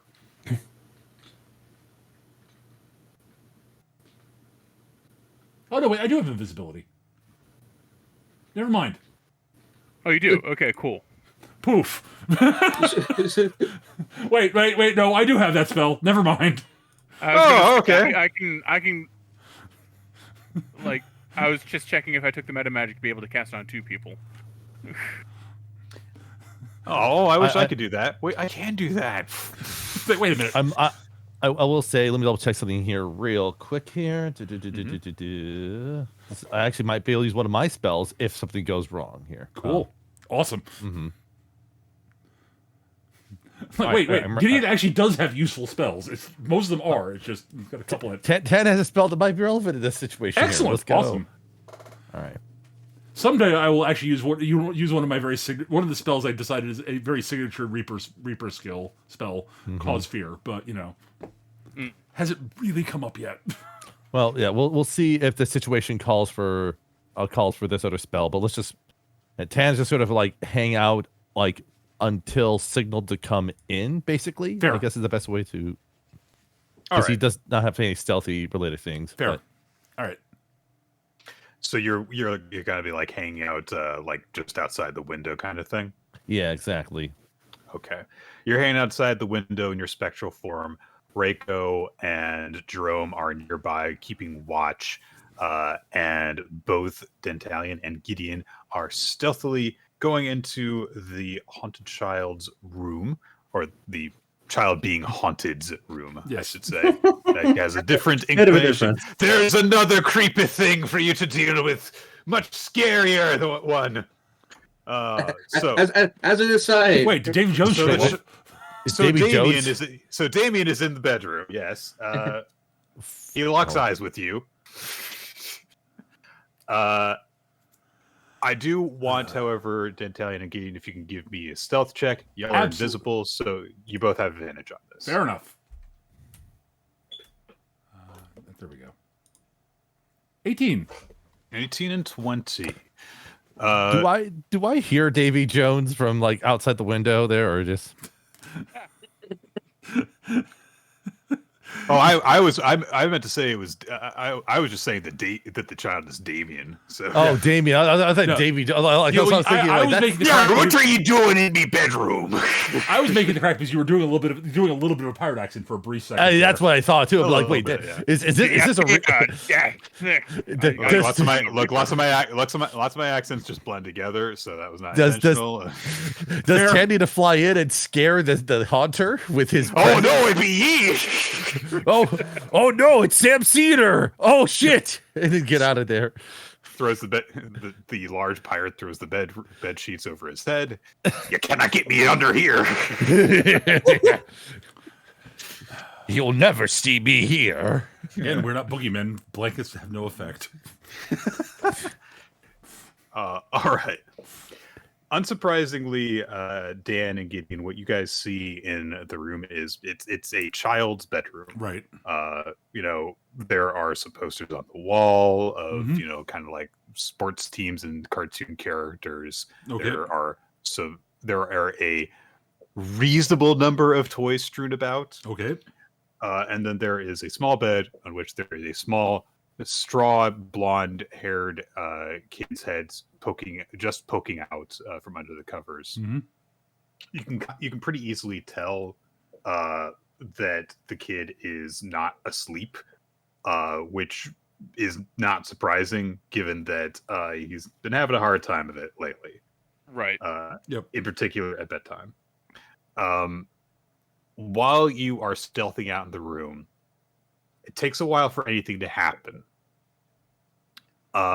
You do occasionally see the bedroom door, like very softly click open and push open as the boy's mother comes to check on him. Right. But so it takes a little while for anything to happen. Eventually it gets to be 9, 10 o'clock. Okay. So to start with, Reiko and Jerome, give me a perception roll. Ooh. So before we do these perception rolls, I want to say that at some point Jerome went aside to Rico. She's like, okay, if the cops come, the story is I'm your grandfather and I sometimes wander out at night and you're just here to get me. You Aren't we in a car? I don't think we have. Are we in the car? I don't Or think we like have all the a way car. out? You guys don't have a car. Okay, like I don't know why I thought that. You were in a Yeah, car- I think you were in a I car had the line of earlier. thought that Reiko can drive, and so I assumed from there without actually confirming it for some reason. I don't know. This Should've is the rented a one car. session where you guys have been inside a car, I will say, because you were poking around the one. At the Yeah, like that might be where like the mental. probably where I thought footprint it was too. planted. Yeah. Yeah. All right. No, okay. Sure. I'm gonna go ahead and roll something here. Yeah, you said it was perception, correct? Oh, okay. Yes, please. Yeah, you guys are actually able to scope out a pretty good observation / hiding spot for this while you're prepping out. ahead of Excellent time. roll by Reiko there. Nice. There you go. See, my dice crapped out just as yours went Yep. not. Yeah, Reiko's had some damn good perception rolls this session. Yes. Well, she's very good at That's- that. That is a skill she is very good at. It's like I've kind of arranged it for that to be her best skill or something. Yeah. Reiko, Mhm. you're the first to spot this. Right. As you guys are keeping your eyes open, you see first kind of what could almost be wind rustling the tall blades of grass. But your eyes kind of dart over to it, and you wait just for long enough before you might dismiss it as just the wind. And then you are able to see wind doesn't move grass that way in that Right. particular pattern. And so you keep your eyes trained on it.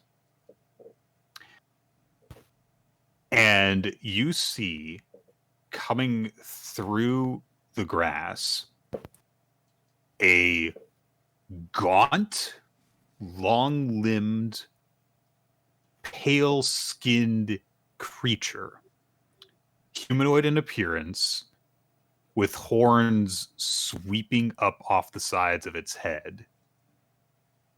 It is very dark, so you can't make out like facial features or anything like that, but you can easily tell from the way that its body shape twists and moves that this is not a human thing. Right. And the verb is creeps towards the house and goes straight and you can tell it's taking a path straight for the bedroom window of this kid. Right. All right. Reiko is just going to kind of elbow Saint Jerome, point at what she sees. I do believe I found Cuban Pete. At this point, yes, Cuban Pete.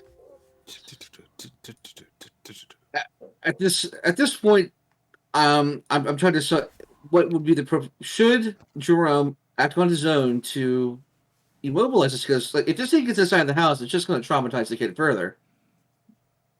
And if a fight breaks out in that room, there's no way they're going to be able to explain it.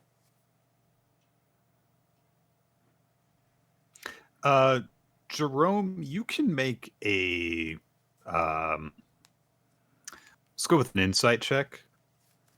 Right. So I actually have a question.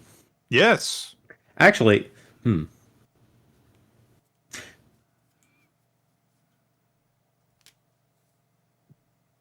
Okay, so you said that this thing was humanoid? It's got, 2 legs, 2 arms, 1 head. Okay. And as you're kind of keeping your eyes trained on it, it basically looks like, kind of a stretched out humanoid kind of look. Like its arms are too long, and there are like, spurs coming off of certain joints. But it looks kind of like a cross between like a zombie and a demon, essentially. Right. All right. What's the inside over there for?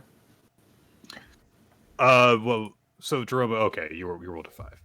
Yeah, I'm gonna use my reroll and do another one. Okay. Because that's pretty bad. Oh, That was even worse. That's even worse. Yeah. What are you trying to do? I just told him to roll an insight. So. Oh, I see. Yep. I was trying to be helpful, but I can't give you that information now. So. All right. At this point, if it opens the window and tries to go, or if it, I don't know if it needs to open the window or not, but if it tries to actually enter the window, Jerome is going to cast levitate on it and try to keep it away from the window. Levitate. I had a Okay. different spell in mind. We can do doubles. Okay. All right. What, hold person? Yep. It is humanoid, so it qualifies. I mean, it might be a monstrosity or an aberration, or But get her to try. yeah, Yeah, Okay. So- Constitutional. I can or just undead. I can list it up on the thing if you want me to. I've got it. Okay. What is your saving throw target? It'll need to make a con 13 saving roll. Mm-hmm. Mine would be Wiz 13. And what are you trying to cast, Reiko? Hold person. Old person, wisdom. Okay. Okay, this is. Oh, dear. Okay.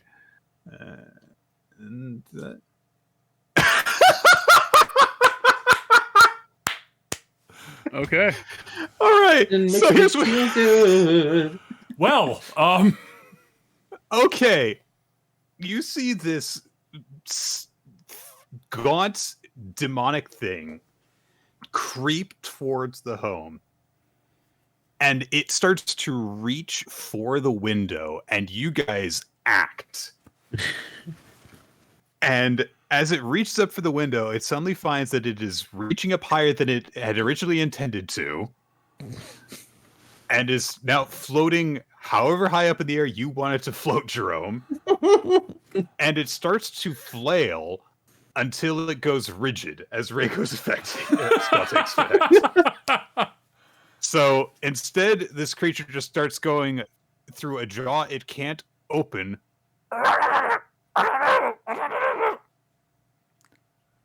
And that is what happens. I think that our quarry has been immobilized outside. Well, I guess that simplifies things, sort of. Well, it means we can interrogate it outside, away from the child. That's true. Drift to the wall. Yep, through the wall. Nick, I resume my reperform in front of the thing. All right, so you basically tie the thing up and Yeah. haul it off to somewhere private so you Yes. can interrogate. Basically, yes. Yeah.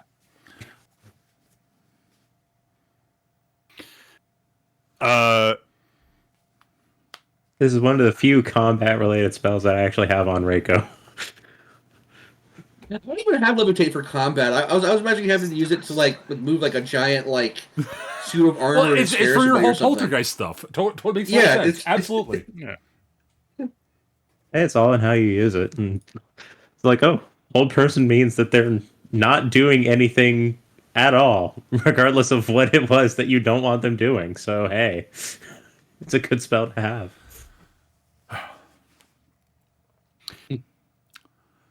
All right. So How are you approaching this? Well, I'm going to once we have things settled down, I will look at the spirit, and I will address it in my most.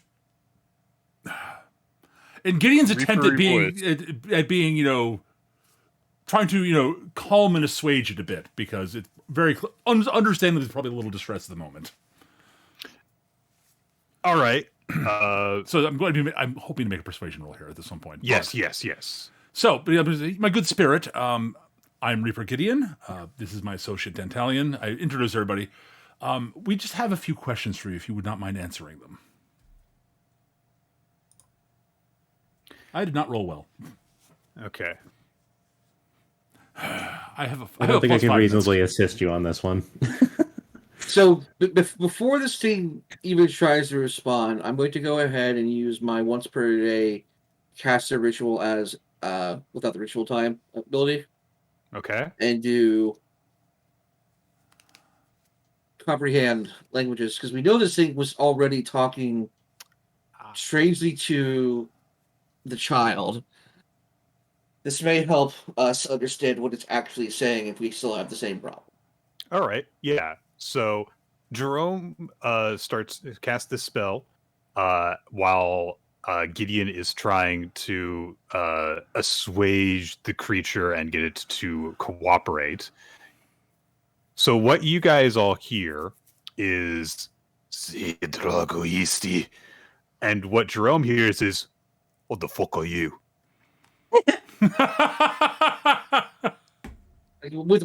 With the Cheapside accent.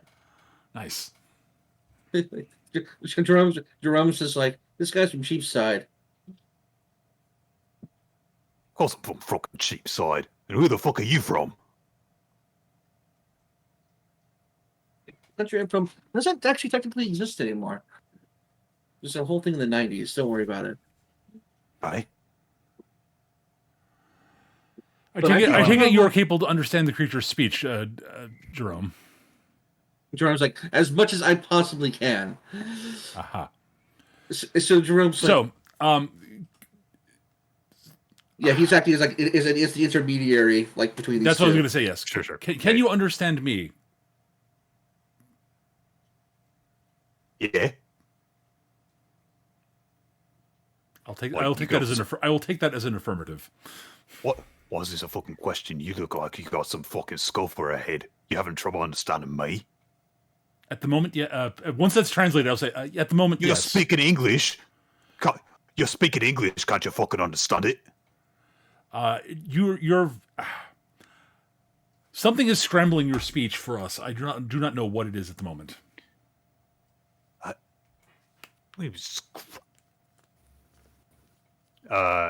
I will attempt to recreate what he says to me back to him.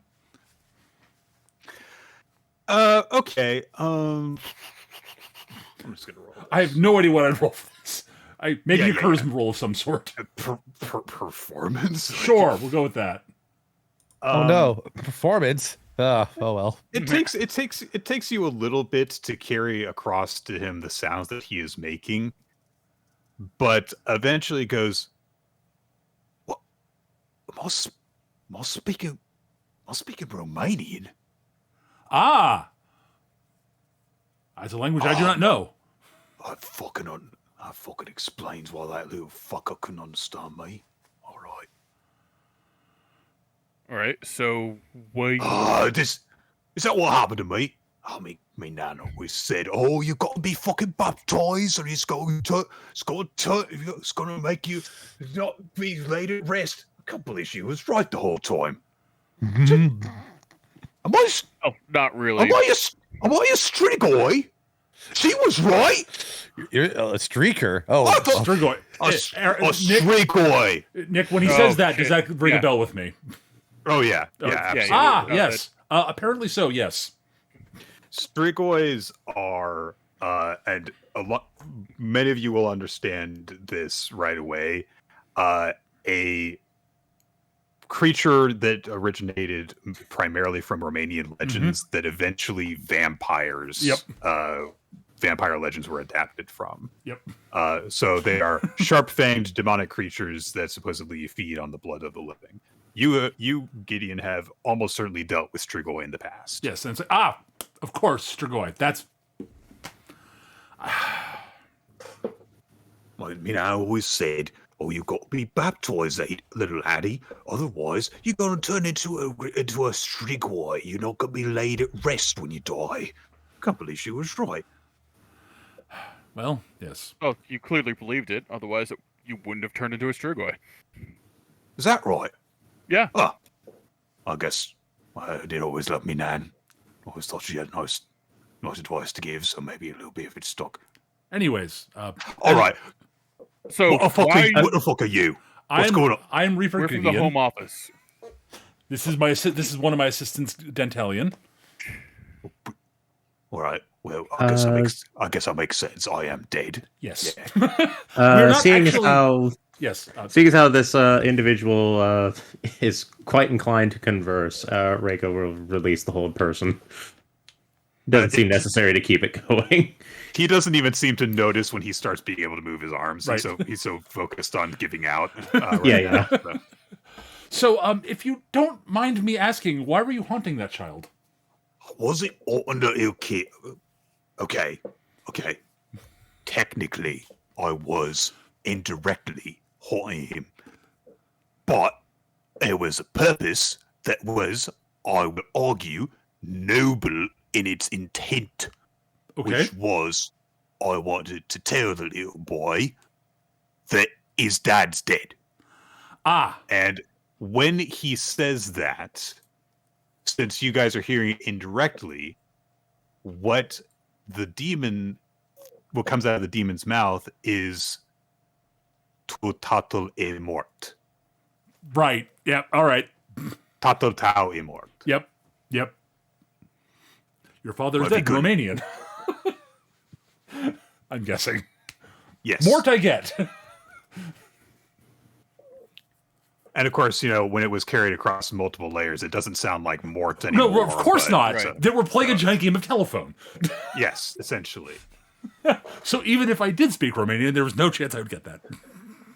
Great. Look, all I know is I died. I will say murdered. And I came out looking like this. And I thought, well, I seem to be on the earthly plane, cursed in some form. It can't hurt to try and do something that might help to lay my soul at rest. So, the most recent ill deed that I had conducted was playing a role, a part, Anyone who wants to can roll an insight on this.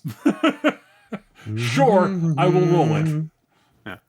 Man, I don't think I'm really going to need to. I think I can figure out Passive what's going insight. on. I know. 15. Gideon has no idea what's going on. Passive 15. And my passive's 13, but Well, yeah. Trump's 15. It's a little bit tricky for some of you. Jerome gets it more kind of right away because he's able to determine tone more easily. that's fine. Also, Gideon is probably too busy focusing on the actual facts of what's going on, not the... He's trying to downplay a little bit of his guilt. Yes, I got that, but yeah, Gideon would not get that. Mm-hmm. I played a small role in the boy's father being killed. And so I thought that maybe if I were to help to settle that matter, that maybe it might shine a little bit brighter on me in the afterlife. Because I don't like being some weird zombie freak with their craving for blood, which I cannot seem to satisfy. Understand. Does That any is- of you happen to have a cow in your pocket? I'm afraid not, no. Let me see what. Didn't think so. It's like, let me see if I have anything there. No.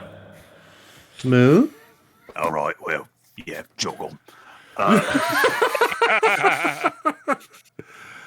sarcasm. But yeah, that is a I put the plastic cow I pulled out of my pocket back into my pocket. that is a understandable and logical decision to have made. I understand. Look, all I know is I was taught that actions have consequences, and They do. That is yeah. that is an accurate statement. You are correct. Look, I know I wasn't a great person in life, but never too late to ask for forgiveness, eh? I would say it's never too late to ask whether it will be granted or not. That is that depends on the circumstance of the That's not the matter person. entirely. All right, I guess that's fair. I think we might be able to assist you in at least moving to the next phase of things if you're interested. Just give me a persuasion roll. Absolutely. Hopefully I'll roll better on this than the last one. 13. That is better than the last one.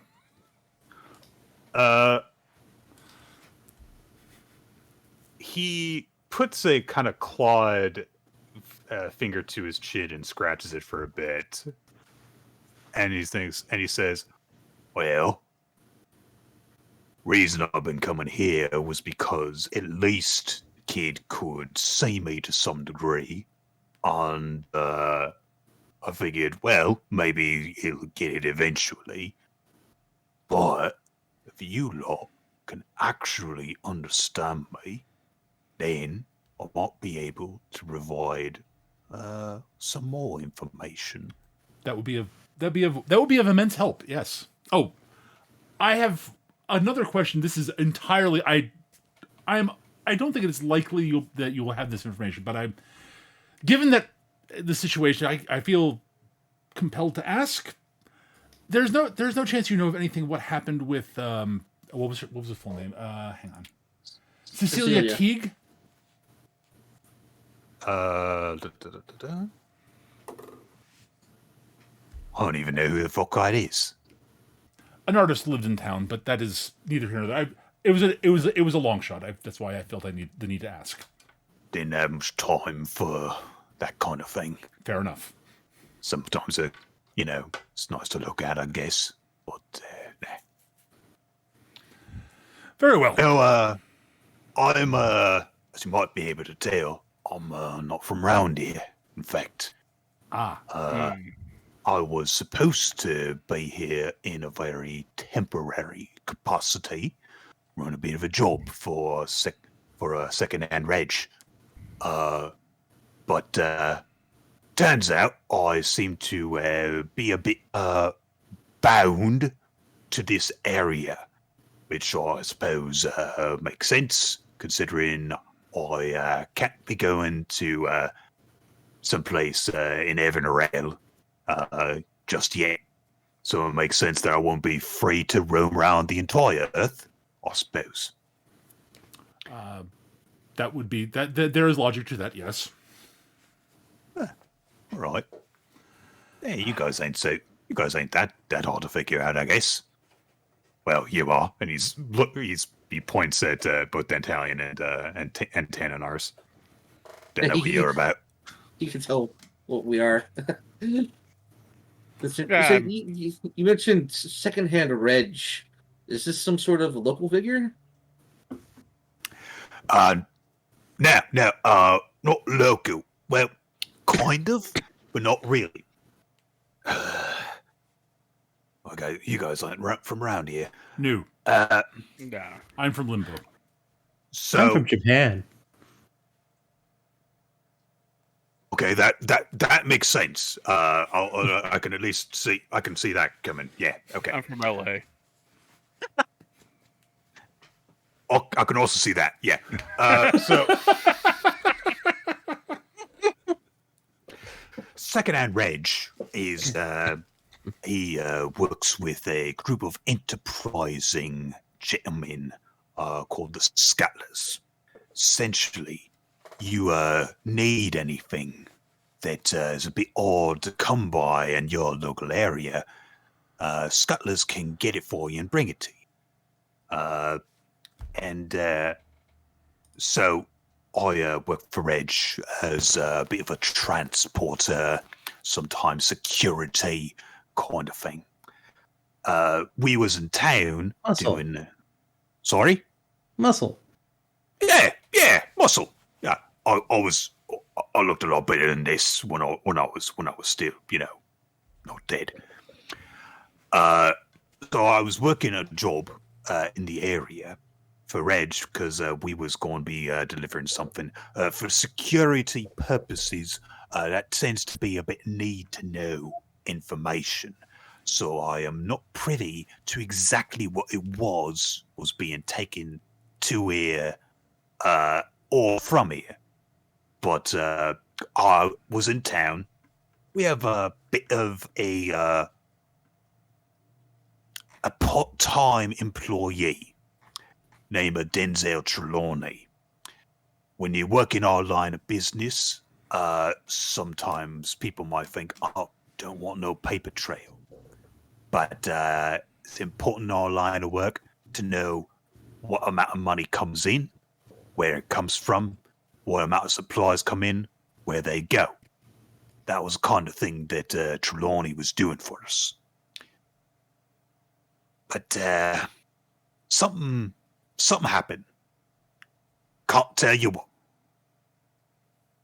Because you Reg- don't know, or because you swore some sort of oath, which I point out doesn't really apply anymore. You're dead. well, makes it easier, but for all of you know that due to the terms of my termination, don't really carry no sense of loyalty on that. No, I like I said, was not privy to certain details. These were details I was not privy to. Trelawney seeming, I got a theory. He noticed something. Something that he shouldn't have. So Reg comes to me and my mate, and he says, gotta make Trelawney go away. He was very particular about how he was going to do it. But, look, on some things I know is rotten. They're going to probably land me in somewhere in hell. I always kind of knew that. But people that I dealt with before, people I had to shake up or took things a little bit too far with, was always someone I could say to myself, he probably deserved it. Only thing Trelawney had done was do a little bit of maths work for the wrong people. Don't think that he deserved to have done what we'd done to him. So, Reg looks at me one time after the job's been done. He says, hey, you all right? I say, yeah, I am. But guess Reg could tell. No, didn't sit right with me. Because, well, he had me taken care of. So whatever it was Troy discovered was so important that even someone who knew that Troy had been killed, and by whom, and was in danger of potentially leaking a secret, also had to be taken out.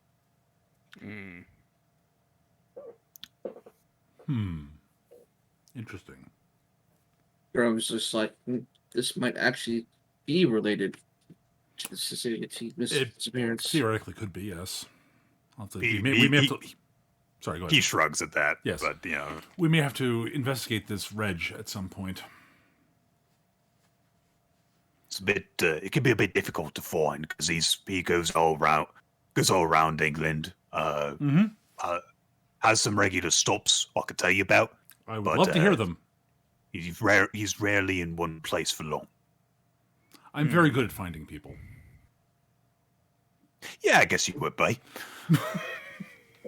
Next piece of six opportunity, and he's like, okay, so you were involved with bumping off old Trelawney. What did you do in Wiz the body? So that's one of the things I thought was a bit odd about the whole thing. Reg comes to us. My mate Tom says, all right, sure, we'll take him out into one of these very, very convenient open places.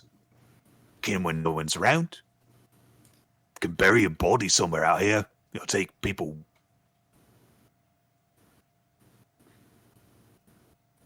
Get a few chemicals. Dissolve his body. Nice and easy cover up. Reg says no. Not the easy way. He was very particular about this. He said, once you go to the docks, rent a boat, head out into the sea, at least 500 feet. Do not kill Trelawney until he is on the boat, at least 500 feet out at sea. After that, you can shoot him, bash him over the head, do a bit of a mafia, cement shoes, top him in the water, whatever you want. Do not kill him till you're 500 feet away from the coast. That sounds ritualistic. Something I never had to do before. Always, if something came up, it was usually a bit of a back alley brawl kind of thing. Someone gets carried away. Or we're taking care of someone that has been causing problems for us. Do a much more customary means of getting rid of someone. So I ask why we gotta do this. And Reg says, just do it. So, we did. But let me tell you, it gave me a creeps doing that kind of thing. Didn't seem like Reg to ask for that kind of thing. It does sound like he was ready. He was preparing for not wanting someone to be stuck in an area where the haunting could actually be a problem. Haunting? Well, you said that you're stuck in this whole area here. You can't go too far. Sounds like it's the same idea. Everyone make a religion roll for me. Absolutely. Reiko, since you're the one who brought that up, you can roll this with advantage. Did that... Ooh, 22. Yep, I also 13. go to 22. 22. I was hoping I feel like I should be doing better at this since it was my idea and this is my freaking skill. Yeah, but I ran a cult, so, you know. Reiko brings this up. Then Talion, Gideon, you look at each other and you realize from your line of work, Yep. something happens to people who die at sea. Yep. That's where I was going. Yeah. And you guys just met the person that they go to see a week ago. Yep. Yep. Yep. Huh. Oh, God. The good captain might be involved in this somehow. Fucking goddamn it. And Very that's easy. where we're going to end the session. Great endpoint, honestly. Yeah. Guys, that's probably going to be the last session of the year. Yeah, I kinda I'm figured. going to guess. Yeah. We'll see how things go, but probably we will be reconvening in a few weeks Yep. when we kick off 2023. Thank you guys for doing a session with me. It was fun. Yes, it was good. Yes. That was this was a really good session. I really liked the investigation of the house and speaking here with Tom. This was Oh, sorry. a real good He one. didn't say his name. His name is Adrian Davies. Didn't come up naturally while Yeah, I was not going through all important. that stuff. But yeah. Yes. But yeah, that's going to do it for this episode, folks. Thank you so much for watching. We'll be back in a few weeks, probably. Take care. We'll see you guys in the near future. Bye-bye. Bye. Bye. Bye everyone.